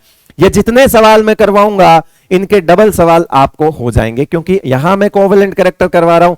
अगर आपसे आयनिक कैरेक्टर का ऑर्डर पूछे तो उल्टा कर देना। तो ये जितने हैं उसके डबल हैं एक्चुअल में, ये है ना, क्योंकि मैं तो यहां पर कोवेलेंट कैरेक्टर कंपेयर करा रहा हूं, आयनिक कराऊंगा, उल्टा कर देना। तो ये जितने सवाल है उसके डबल सवाल बेसिकली होंगे। आ जाइए बेटा, sodium sodium sodium sodium same है, केटायन सेम है, केटायन पर चार्ज सेम है, तो हमारे पास एक ही चीज बचती है, and that is our anion की साइज। एनायन की साइज मतलब F minus Cl minus Br minus I minus. तो मतलब यहां पर कोवेलेंट कैरेक्टर इस तरह से बढ़ेगा, क्योंकि एनायन की साइज बढ़ रही है तो कोवेलेंट कैरेक्टर बढ़ेगा। एनायन की साइज बढ़ रही है तो पोलराइजेबिलिटी बढ़ेगी, और पोलराइजेबिलिटी बढ़ने से पोलराइजेशन बढ़ेगा, और पोलराइजेशन बढ़ने से कोवेलेंट कैरेक्टर भी बढ़ता है। सिमिलरली Li सेम है तो FCl Br की साइज बढ़ रही है तो कोवेलेंट कैरेक्टर बढ़ेगा। SnCl2 एंड SnCl4, देखो बेटा ये +2 में है, ये +4 में है। अगर केटायन का चार्ज बढ़ रहा है, एनायन तो सेम है बेटा, नंबर से मतलब नहीं है, एनायन है तो सेम ना, Cl माइनस एनायन क्या है, Cl माइनस, यहां पर भी क्या है, Cl माइनस। तो बताओ इसका चार्ज ज्यादा आ रहा है, ये +4 पे आ रहा है बेटा, और +4 में आ रहा है मतलब ज्यादा कोवेलेंट होगा, क्योंकि केटायन पर चार्ज अगर ज्यादा होगा तो फाई ज्यादा होगा, केटायन पर चार्ज ज्यादा होगा तो फाई ज्यादा होगा, और फाई ज्यादा होगा तो पोलराइजेशन ज्यादा होगा, और पोलराइजेशन ज्यादा होगा तो कोवेलेंट कैरेक्टर ज्यादा होगा। NaCl CuCl ये क्या है, S ब्लॉक, ये क्या है, D ब्लॉक। D ब्लॉक वालों का फाई ज्यादा होता है, फाई जो है वो D ब्लॉक वालों का ज्यादा होता है फाई S ब्लॉक वालों से। याद है ऐसा, एक ही पॉइंट है, स्टार्टिंग में लिखा था, due to small size. Calcium and cadmium में कैडमियम D ब्लॉक का है, सेम रीजन, उससे देख लोगे।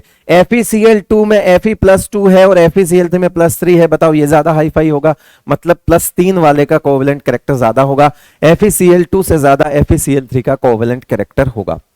तो सर कोवेलेंट कैरेक्टर से का ऑर्डर तो हमको आ गया, तो अब हम और क्या कर सकते हैं बेटा, यही तो सवाल पूछते हैं कि कोवेलेंट कैरेक्टर का ऑर्डर क्या होगा, और तो पूछते भी क्या है, आ जाओ।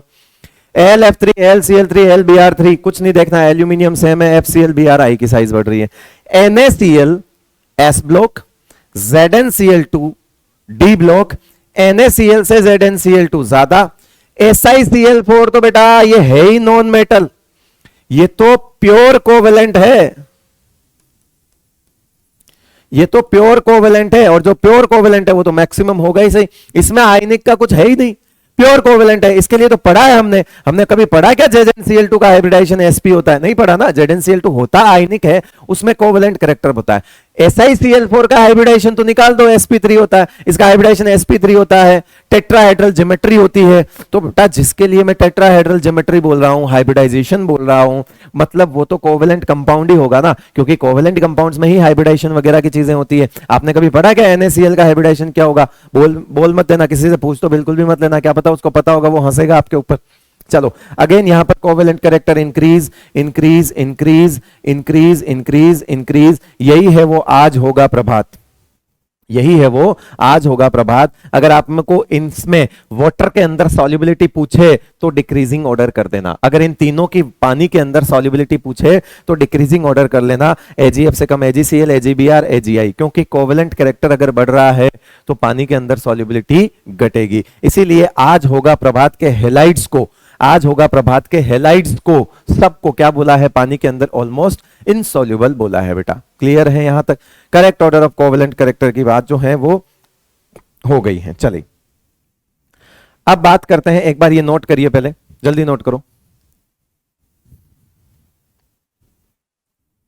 हाँ भाई नोट कर लिया? चले देखो बेटा अब थोड़ा अलग काम करने वाले हैं, हालांकि वो एस ब्लॉक से रिलेटेड है, लेकिन एस ब्लॉक में फिर अपन जल्दी जल्दी खत्म कर लेंगे, क्योंकि अभी फजान रूल वगैरह चल रहा है, तो अपन थर्मल डीकंपोजिशन कुछ सिलेक्टेड पॉलीएटॉमिक एनायंस के हम देख सकते हैं। देखो आप आ जाइए आगे, एप्लीकेशंस ऑफ फजान्स रूल लिखा मैंने, और उसमें मैंने सबसे पहले हेडिंग लगा रखी है thermal decomposition of ionic salts having, ये आ गई है, हैविंग पॉलीएटॉमिक एनायंस, ऐसे एनायंस जिनमें एक से ज्यादा एटम हो, like hydroxide, carbonate, nitrate, bicarbonate. इसमें से हम कार्बोनेट, नाइट्रेट और बाइकार्बोनेट बहुत इंपॉर्टेंट है, तो उनका थर्मल डीकंपोजिशन सीखेंगे। आपको आज ऐसी चीजें सिखा दूंगा जिससे आपको लगेगा कि यार ये सब भी इतना आसान है क्या, हमने को तो कभी पढ़ते पढ़ते ऐसा लगा था कि यार पता नहीं ये क्या थियोरिटिकल चीजें हैं, हमको समझ नहीं आ रही। देखो बेटा, in case of polyatomic anions, in case of polyatomic anions, जब भी हम पॉलीएटॉमिक एनायंस की बात करेंगे तो टॉप टू बॉटम वहां पर एक केटायन होगा, क्योंकि आप बात करोगे, जैसे आपने किसी कार्बोनेट की बात करी तो आपने लिथियम कार्बोनेट, या आपने मान लीजिए बेरिलियम कार्बोनेट, है ना, मैग्नीशियम कार्बोनेट, इस तरह से आपने टॉप टू बॉटम सारे कार्बोनेट एक साथ कवर करने। तो टॉप टू बॉटम क्या होगा बेटा, केटायन की साइज बढ़ती है तो क्या होता है, फाई घटता है, फाई घटने की वजह से टेंडेंसी टू डीकंपोज होना जो है वो भी कम हो जाता है, मतलब कि टूटने का टेंडेंसी। डीकंपोजिशन का मतलब क्या है बेटा, हीट। थर्मल डीकंपोजिशन का मतलब क्या है, अभी सिखाऊंगा। थर्मल डीकंपोजिशन का मतलब है गर्म किया तो टूट गया। किसको गर्म किया, आयनिक सॉलिड को, क्योंकि रूम टेम्परेचर पर आयनिक कंपाउंड्स क्या होते हैं, सॉलिड होते हैं, तो सॉलिड को डायरेक्ट गर्म करना कहलाता है क्या, थर्मल डीकंपोजिशन। दुनिया में आयनिक सॉलिड जो है उनको जब गर्म करते हो तो मैक्सिमम केस में जनरली जो रेजिड्यू बनता है वो आपका केटायन से आएगा, और एनायन से आपकी गैस निकल सकती है। तो आप खुद सोचो, आप कार्बोनेट से कौन सी गैस एक्सपेक्ट करोगे? N2 तो करोगे नहीं, कौन सी एक्सपेक्ट कर सकते हो? CO2 एक्सपेक्ट कर सकते हो, CO2 निकल सकती है। आप नाइट्रेट से कौन सी गैस एक्सपेक्ट कर सकते हो? आप नाइट्रेट से NO2 एक्सपेक्ट कर सकते हो, O2 एक्सपेक्ट कर सकते हो। आप बाइकार्बोनेट से कौन सी एक्सपेक्ट करोगे? तो बाइकार्बोनेट से आप कौन सी गैस एक्सपेक्ट कर सकते हो? आप CO2 एक्सपेक्ट कर सकते हो, या वेपर फॉर्म में H2O जो है वो भी गैसियस फॉर्म में एक्सपेक्ट कर सकते हो। तो कुल मिला के गैस हमेशा, आपको ये ध्यान रखना, जब भी किसी आयनिक सॉलिड को तोड़ा जाएगा, डायरेक्ट गर्म किया जाएगा, डायरेक्ट पानी में नहीं घोलना है, किसी सॉल्यूशन में नहीं घोलना है, आयनिक कंपाउंड लेना है और डायरेक्ट हीट करना है, उसको बोलते हैं थर्मल डीकंपोजिशन। सॉलिड स्टेट में आयनिक कंपाउंड को गर्म करना कहलाता है थर्मल डीकंपोजिशन। मतलब वहां पर एक रेजिड्यू आएगा, एक गैस आएगी, रेजिड्यू जनरली कैटायन से मिलेगा आपको, ऑक्साइड हो सकता है ना, ऑक्साइड हो सकते हैं, जनरली ऑक्साइड हो सकता है, नाइट्राइट हो सकता है, पर वो आएगा किससे बेटा? कैटायन से आएगा। जो भी गैस निकलेगी वो क्या निकलेगी? एनायन से ही निकलेगी। सर आप हमको ये क्यों बता रहे हो? बेटा इससे आपका दिमाग खुलेगा, छोटी छोटी चीजें होती वही तो कॉन्सेप्ट बिल्ड करती है। तो इससे आपका दिमाग खुलेगा कि हम कभी भी कार्बोनेट का थर्मल डिकम्पोजिशन सोच रहे हैं तो हमको इतना तो पता है कि CO2 गैस रिलीज होगी। तो अब आ जाओ इधर कि पॉली एटॉमिक एनायंस के केस में एनायंस के साथ कैटायन होगा, क्योंकि आयनिक कंपाउंड है, तो कैटायन की साइज जब भी बढ़ेगी, पॉली एटॉमिक एनायंस की साइज केस में कैटायन की साइज जब भी बढ़ेगी तो वहां पर क्या होगा? फाई घटेगा, क्योंकि फाई जो है चार्ज अपॉन रेडियस होता है, तो रेडियस बढ़ने पर फाई घटता है। फाई बढ़ने पर, नीचे आने पर डिकम्पोज होने की टेंडेंसी घटेगी, डिकम्पोज होने की टेंडेंसी घटेगी। अगर डिकम्पोज होने की टेंडेंसी, इसके टूटने की टेंडेंसी कम हो रही है नीचे आने पर, तो फिर स्टेबल रहने की टेंडेंसी बढ़ रही होगी। तो साफ साफ लिख दिया स्टेबिलिटी इंक्रीज हो रही है। किसके लिए? थर्मल के लिए। थर्मल मतलब हीट के रेस्पेक्ट में ये डिकम्पोज होना कम कर रहे हैं नीचे आने पर और स्टेबल रहना शुरू कर रहे हैं। तो क्या सर हम बोल सकते हैं कि जब फाई ज्यादा होता है तो थर्मल डीकंपोजिशन ज्यादा होगा? डेफिनेटली होगा, क्योंकि फाई के घटने पर डीकंपोजिशन घट रहा है तो फाई के बढ़ने पर डीकंपोजिशन भी बढ़ेगा। मतलब जहां पर हाई फाई केस होगा, हाई फाई वाले ज्यादा डीकंपोज होंगे, और जैसे जैसे फाई की वैल्यू नीचे आने पर घटती जाएगी, कैटायन के फाई की वैल्यू, बेटा जब फाई लिख दिया तो इतना नहीं सोचना है कि एनायन का या कैटायन का, क्योंकि फाई का मतलब पोलराइजिंग पावर है और polarizing power by default cation के लिए देखी जाती है। तो आप ये कंफ्यूज मत होना कि सर यहां कैटायन कैसे आ गया। अरे बेटा जब बात फाई की कर रहा हूं तो कैटायन के लिए ही करूंगा। अब जब पॉलीएटॉमिक एनायन है तो उसके साथ कैटायन तो होगा ना बेटा, ये X माइनस क्या होना चाहिए? पॉलीएटॉमिक होना चाहिए। तो कैटायन जो है बेटा, वो कैटायन जो है वो भी तो साथ में होगा, उसके हिसाब से लिखा हुआ है on the basis of cation. अगर आपको ये चीज समझ आ गई तो देखो अब आप सवाल करो। थर्मल डिकम्पोजिशन ऑफ कार्बोनेट की अगर बात करें, तीन डिकम्पोजिशन पढ़ेंगे बेटा अपन। थर्मल डिकम्पोजिशन ऑफ कार्बोनेट की अगर बात करें तो मान लिया कार्बोनेट ऐसा होता है CO3 2 माइनस, ऐसा ही होता है बेटा। यहां पर कोई एक कैटायन ले लिया, क्योंकि यहां -2 है तो मैंने इसको सेटिस्फाई करने के लिए 2 प्लस ले लिया, और ऐसा कुछ नहीं है। अगर मेटल +1 वाला है तो 2 मेटल आ जाएंगे, उससे फर्क नहीं पड़ता। समझो, इतना कॉमन सेंस है आप में। क्या करेगा ये? जब हाई फाई होगा, ये जब हाई फाई होगा तो टूट जाएगा, क्योंकि हाई फाई होने का मतलब है इसके इलेक्ट्रॉनिक क्लाउड को अपनी तरफ खींचेगा। और जब इलेक्ट्रॉनिक क्लाउड को ये डिस्टोर्ट करके बैठा हुआ होगा, अगर ये हाईफाई हुआ मेटल कैटायन, तो ये कार्बोनेट के इलेक्ट्रॉनिक क्लाउड को अपनी तरफ डिस्टोर्ट करके बैठा होगा, जैसा अपन ने फजान रूल में पढ़ा। तो मतलब सिमेट्रिकल इलेक्ट्रॉनिक क्लाउड नहीं होगा अगर ये हाईफाई हुआ तो ये इसको खींच के बैठा होगा, खींच के बैठा होगा उसी वक्त। मतलब ये मंशा बना के बैठा है कि ऑक्सीजन को लेके भागना है, और आपने टेम्परेचर दे दिया, आपने इसकी मंशा पूरी कर दी। बोले यार मेरे को लेके भागना था, अगले से टेम्परेचर आया, तुरंत टूट गया। जिस घर में खींचातानी चल रही है वहां पे अगर आप ज्यादा जाके तुरंत छोटी सी कोई बात बोल दोगे तो तुरंत अलग हो जाएंगे कि हाँ ठीक है अपने को सपोर्ट मिल गया। तो इसको तुरंत हीट का सपोर्ट मिलता है। ये हो जाता है किसमें? मेटल ऑक्साइड को, इसको लेके भाग जाता है। जब इसको लेके भाग जाएगा तो गैस कौन सी निकलेगी? CO2। यानी कि दुनिया के किसी भी कार्बोनेट को गर्म करोगे और अगर वो हाईफाई है, अगर वो हाईफाई है तो वो टूटेगा, और टूट के क्या बनाएगा? मेटल ऑक्साइड और कार्बोनेट बनाएगा। यानी कि ओनली क्या लिखूंगा मैं? Only hi fi carbonates decompose on heating. तो हाईफाई कौन से? तो हाईफाई तो 4 को छोड़ के बाकी सब है ना बेटा। तो ये 4 बताओ, इन 4 के लिए क्या लिख दूं? ये क्या होंगे? No reaction. यहां पे डीकंपोजिशन ऐसे लिख दो, डीकंपोज नहीं होंगे, क्योंकि ये क्या है? लो फाई है। ये कैसे हैं? लो फाई है। लो फाई इनको बोला है चारों को, याद है ना?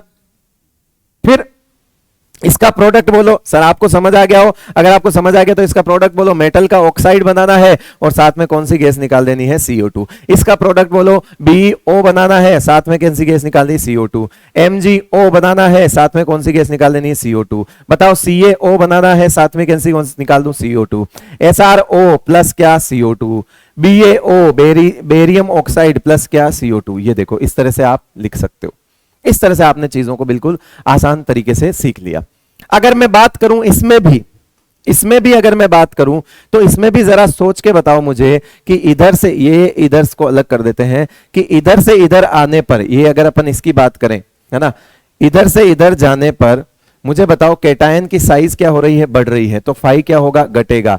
तो मुझे बताओ थर्मल डीकंपोजिशन, इनका थर्मल डीकंपोजिशन जो है, थर्मल डीकंपोजिशन भी घटेगा, मतलब थर्मल स्टेबिलिटी जो है वो बढ़ेगी। तो आपसे पूछे कि कौन सबसे ज्यादा टेम्परेचर मांगेगा? जो सबसे ज्यादा स्टेबल है।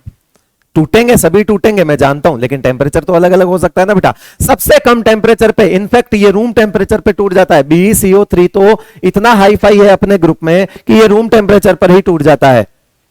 तो आगे जाके एस ब्लॉक में हम पढ़ेंगे कि BeCO3 को जो है वो CO2 के मीडियम में रखा जाता है ताकि ये टूटे नहीं। तो इसको पैक करके रखा जाता है, ओपन नहीं रख सकते आप एयर में, ये रूम टेम्परेचर पर ब्रेक हो जाएगा। फिर आप इधर आओगे तो इसको टेम्परेचर देना पड़ेगा, CaCO3 को ज्यादा टेम्परेचर देना पड़ेगा, SrCO3 को और ज्यादा टेम्परेचर देना पड़ेगा, और सबसे ज्यादा टेम्परेचर किसको देना पड़ेगा? BaCO3 को, क्योंकि BaCO3 की टेंडेंसी स्टेबल रहने की ज्यादा है, क्योंकि सबसे नीचे वाला है तो प्लस की साइज सबसे ज्यादा है। बेरिलियम प्लस सबसे बड़ा है इनमें से। तो टेंडेंसी टू डिकंपोजिशन घट रही है, तो इसका मतलब स्टेबिलिटी की बढ़ रही है। तो आपसे पूछे कि minimum temperature require BeCO3, maximum temperature require BaCO3, ठीक है बेटा। ऐसे सवाल टेम्परेचर से रिलेटेड भी पूछ सकते हैं। इनके अंदर ये चार नहीं टूटते, कौन से टूटता है? तो वो Li2CO3 टूटता है, क्योंकि वही हाई फाई है। मैंने कहा था ओनली हाई फाई होगा तब ये घटना घटेगी, बाकी कोई कार्बोनेट नहीं टूटेगा, ये कार्बोनेट टूटेंगे ही नहीं। तो आप बोलोगे सर लो फाई, तो बेटा लो फाई तो चार ही है ना, तो चार ही ध्यान रखने हैं जो नहीं टूटेंगे, इसके अलावा सब टूटेंगे। और सारे किस में टूटेंगे? ऑक्साइड में टूटेंगे। और किस में टूटेंगे? CO2 में टूटेंगे। समझ में आई क्या? समझ में आ गया? चलो आगे आ जाओ। Thermal decomposition of nitrate, TD of nitrate. Nitrate में बेटा दो केस लिए मैंने, एक नाइट्रेट को तोड़ा मेटल नाइट्राइट प्लस O2 में, और एक नाइट्रेट को तोड़ा मैंने MO plus NO2 plus O2 में। कहां ज्यादा टुकड़े दिख रहे हैं? कहां ज्यादा टुकड़े दिख रहे हैं? M डैश वाले में। किसमें दिख रहे हैं बेटा? M डैश वाले में, इसमें ज्यादा टुकड़े दिख रहे हैं। तो इसका मतलब क्या हुआ कि इसका मतलब हुआ ये जो M है, ये M तो सिर्फ और सिर्फ कैसा होगा? ये M प्लस है आपका कौन सा? Na plus, K plus, Rb plus and CS plus. ये सिर्फ ये वाला M है, और ये M डैश है वो क्या है? सब hi fi, hi fi cations. तो ये कैसे हो गए? तो ये लो फाई हो गए। ये कैसे हो गए? लो फाई हो गए। लो फाई को वैसे तोड़ना है, आपको एक चीज समझ में आई होगी कि फाई ज्यादा होने पर ही डीकंपोजिशन ज्यादा होता है। फाई ज्यादा होने का तो डीकंपोजिशन ज्यादा होगा, फाई कम है तो डीकंपोजिशन कम है। तो फाई जो है वो क्या कर रहा है? पोलराइजिंग पावर ज्यादा होने पर डीकंपोज होने की टेंडेंसी ज्यादा हो रही है। तो आप खुद देखो, ऊपर दो टुकड़े, नीचे तीन टुकड़े, टूटेंगे सभी। यहां पे कार्बोनेट वाला केस नहीं है बेटा कि हाई फाई टूट रहे हैं लो फाई नहीं टूट रहे, नहीं, यहां पे लो फाई भी टूटेगा और हाई फाई भी टूटेगा। मतलब नाइट्रेट जो है आपके, मेटल नाइट्रेट जो है वो सारे टूटेंगे, बट टूटने का अलग होगा। तो आप मुझे ये बताओ कि ये केस तो सिर्फ चार के लिए ध्यान रखना है बेटा। जैसे फॉर एग्जांपल मैंने लिख दिया यहां पे KNO3 और आपको यहां पे प्रोडक्ट पूछ लिया, बताओ क्या लिखोगे? KNO2 प्लस O2 लिख दोगे। उसके बाद मैंने यहां पे लिख दिया BeNO3 का होल ट्वाइस लिख दिया, और BeNO3 का होल ट्वाइस लिख दिया। बताओ ये कैसा है? लो फाई है या हाई फाई है? तो सर बेरिलियम तो हाई फाई है, तो कैसे तोड़ू बेटा? तो बेरिलियम का ऑक्साइड बना दो, NO2 बना दो, और क्या बना दोगे? O2 बना दोगे। ठीक है, बना दोगे। चलो अब क्या होगा आपका? अब क्या होगा कि यहां पर हम क्या समझ सकते हैं कि लो फाई ऐसे टूटेगा और हाई फाई ऐसे टूटेगा। अब मैं इसमें भी टॉप टू बॉटम, इनमें भी टॉप टू बॉटम डीकंपोजिशन वाला सेम चलेगा, याद रखना। इनमें भी टॉप टू बॉटम की अगर बात करोगे, टॉप टू बॉटम की बात करोगे तो इनके अंदर भी फाई घटेगा, तो थर्मल डीकंपोजिशन जो है वो घटेगा और थर्मल स्टेबिलिटी बढ़ेगी। अगर एक ग्रुप के अंदर आपको कंपेयर करवा दिया जाए तो जैसे BeNO3 है, या यूं कहें BeNO3 है ना, BeNO3 का होल ट्वाइस है ना, से ज्यादा स्टेबल, अगर यहां पर अगर बात करें तो इनसे ज्यादा स्टेबल अगर होगा तो वो BaNO3 का होल ट्वाइस होगा। ये ऑर्डर हो गया आपका थर्मल स्टेबिलिटी का। किसका ऑर्डर हो गया? Thermal stability.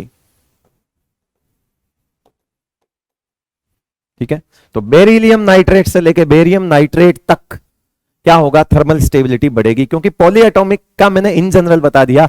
जब पॉलीएटॉमिक एनायन देख लो तो फिर ये रूल हर जगह लगेगा, चाहे वो कार्बोनेट है, चाहे वो नाइट्रेट है, या चाहे आगे आ जाओ बेटा कौन सा है, बाइकार्बोनेट है। ओनली लो फाई बाइकार्बोनेट ही एग्जिस्ट करेंगे सॉलिड स्टेट में, क्योंकि जो आपका लो फाई होता है वो कितने होते हैं बेटा? 4 होते हैं, 1 2 3 4। अब थर्मल डीकंपोजिशन तो सॉलिड का ही होता है। अभी बताया था मैंने कि थर्मल डीकंपोजिशन तो किसका होता है? सिर्फ सॉलिड का ही होता है। तो सॉलिड का थर्मल डीकंपोजिशन हो रहा है, सिर्फ सॉलिड का डीकंपोजिशन, तो मतलब आपको बाइकार्बोनेट के केस में तो 4 का डीकंपोजिशन ही ध्यान रखना है, क्योंकि यही 4 हैं जो एग्जिस्ट करेंगे सॉलिड में। अब कोई सॉलिड में एग्जिस्ट ही नहीं करता तो उसका थर्मल डीकंपोजिशन कैसे देखोगे? तो लिथियम बाइकार्बोनेट के लिए एनसीईआरटी ने अलग से लाइन लिखी हुई है एस ब्लॉक में, इसलिए मैंने भी लिख दी। Lithium bicarbonate do not exist in solid state. Reason वही है क्योंकि ये हाईफाई है, रीजन यही है, वो हाईफाई है। तो अब कोई सा भी हाईफाई है वो एग्जिस्ट नहीं करेगा। लिथियम बाइकार्बोनेट भी नहीं करता, बेरिलियम जो बाइकार्बोनेट है वो भी नहीं करता, तो ये सारे हाईफाई नहीं करते। लेकिन इसके लिए स्पेशली लिखा हुआ है तो मैंने भी लिख दिया, क्या पता कल को स्टेटमेंट बन के सवाल आ जाए, क्योंकि एनसीईआरटी की लाइन है। लेकिन कॉन्सेप्ट यही कहता है हाईफाई बाइकार्बोनेट सॉलिड में एग्जिस्ट नहीं कर सकते। तो सर क्या एग्जिस्ट ही नहीं करेंगे? ऐसा कुछ नहीं है, एक्वस में कर सकते हैं, गैसियस में कर सकते हैं, या किसी और मीडियम में कर सकते हैं, सॉलिड में नहीं करेंगे। सॉलिड में ओनली 4 करेंगे। इसका मतलब है 4 का ही थर्मल डीकंपोजिशन हम पढ़ना है, और थर्मल डीकंपोजिशन चारों का एक ही तरह से होगा। 2 की जरूरत पड़ेगी हमको, 2 की जरूरत पड़ेगी। 2 मेटल बाइकार्बोनेट लेंगे और उसमें क्या करेंगे? मेटल ऑक्साइड को मेटल कार्बोनेट अलग करेंगे। उसमें क्या करेंगे? एक तो पहले H2O निकाल दो। क्या निकाल दोगे बेटा आप? H2O निकाल दोगे, तो यहां पे -H2O कर दिया, प्लस एक में से हम CO2 निकाल देंगे, तो ये -CO2 कर दिया। तो अब बचा क्या? M2CO3। क्या बचा बेटा? M2CO3। तो ये मेटल कार्बोनेट बन जाएगा और CO2 और H2O अलग हो जाएगी, जो कि माइनस हो गई थी। दुनिया के किसी भी बाइकार्बोनेट, सॉलिड बाइकार्बोनेट को आप गर्म कर रहे हो ना, तो वो कार्बोनेट ही बनाएगा और साथ में CO2 और H2 बनाएगा। इनफैक्ट सॉलिड में, एक्वस में, किसी में भी अगर आप बाइकार्बोनेट को गर्म करते हो बेटा, तो बाइकार्बोनेट को गर्म करने पे कार्बोनेट बनेगा, CO2 बनेगी और H2O बनेगी। तो आपसे अगर पूछा जाए कि 2NaHCO3 को गर्म करने पर क्या बनेगा, तो सवाल सीधा सीधा Na2CO3 plus CO2 plus H2O। खत्म, ये लो, खत्म हो गया इस तरह से। हाँ, बस ये है कि यहां पे 2 की जरूरत पड़ेगी, क्योंकि हमको रिएक्शन को जो है देखना पड़ेगा। CO2 और H2O निकालना है, तो वो एक में से तो निकाल नहीं पाओगे ना बेटा आप, तो इसलिए कार्बोनेट बना रहे हो, उससे फर्क नहीं पड़ता, 2 से 1 कार्बोनेट बन रहा है। चलिए, अब आपके कार्बोनेट वाला भी हो गया, आ जाइए बाइकार्बोनेट वाला भी हो गया। Which of the following will give acidic oxide on heating? ये तो बेटा टूटेगा ही नहीं, ये तो डीकंपोज ही नहीं होगा, तो इसकी बात ही नहीं कर सकते। ये टूटेगा Li2O प्लस CO2 में टूटेगा, ठीक है। ये भी टूटेगा BeO plus NO2 plus O2, ये भी टूटेगा। दोनों ही क्या होते हैं? एसिडिक होते हैं। ये दोनों ही क्या है? एसिडिक है। ये दोनों ही क्या है? एसिडिक ऑक्साइड है। अब आप बोलोगे कि सर क्या आंसर दें, तो बेटा दोनों दे दो। ये बेसिक ऑक्साइड है, ये एम्फोटेरिक ऑक्साइड है, लेकिन इसने पूछा है एसिडिक ऑक्साइड, तो बेटा ऐसा थोड़ी है कि ऑक्साइड खाली इधर से देखोगे, ये गैस है तो क्या हुआ? ऑक्साइड तो है। ये गैस है तो क्या हुआ? ऑक्साइड तो है। तो NO2 भी एसिडिक है। NO2 के बारे में मैं बता चुका हूं केमिकल बॉन्डिंग में, इसी में आपको बता चुका हूं, ठीक है। ये हो जाएगा आपका both B and C answer हो जाएगा। अगला आ जाओ भाई, which of the following requires maximum temperature? Maximum temperature वो मांगेगा जो मैक्सिमम स्टेबल होगा। क्या होगा? जो मैक्सिमम स्टेबल होगा। Maximum stable towards heat. Maximum stable towards heat जो होगा, मतलब सबसे लेस थर्मल डीकंपोजिशन होगा। बेरिलियम से, मैग्नीशियम से कैल्शियम से बेरियम। तो सबसे नीचे वाला कौन है, ये वाला है, ऑर्डर लिखवाया हुआ है, ये सबसे कम फाई है, इसलिए ये सबसे ज्यादा टेम्परेचर मांगेगा। करवा दिया ये सवाल वैसे, है ना, ये वाला ये रहा, यहाँ पे, यहाँ से समझ में आ जाएगा आपको, इसमें इस जगह मैंने ये सवाल करवा रखा है बेटा, ये रहा। ठीक है, चलिए आगे आप देखते हैं। चलिए ओके, हो गया। चलो एस जो आपका आयनिक बॉन्ड है वो कंप्लीट हो चुका है। आज आयनिक बॉन्ड स्टार्ट हुआ था और आज ही खत्म कर लिया। आयनिक बॉन्ड के बारे में खूब सारी बातें कर ली। इनफैक्ट मैंने एस ब्लॉक का भी आपको जो है चेक सारी चीजें मैंने बता दी, थर्मल डीकंपोजिशन तक भी बता दिया, जो कि केमिकल बॉन्डिंग में नहीं, एस ब्लॉक में जाके कुछ लाइंस लिखी हुई है पैराग्राफ में, वो मैंने आपको आज कॉन्सेप्ट के साथ समझा दी। चलिए बहुत बहुत शुक्रिया, थैंक यू सो मच।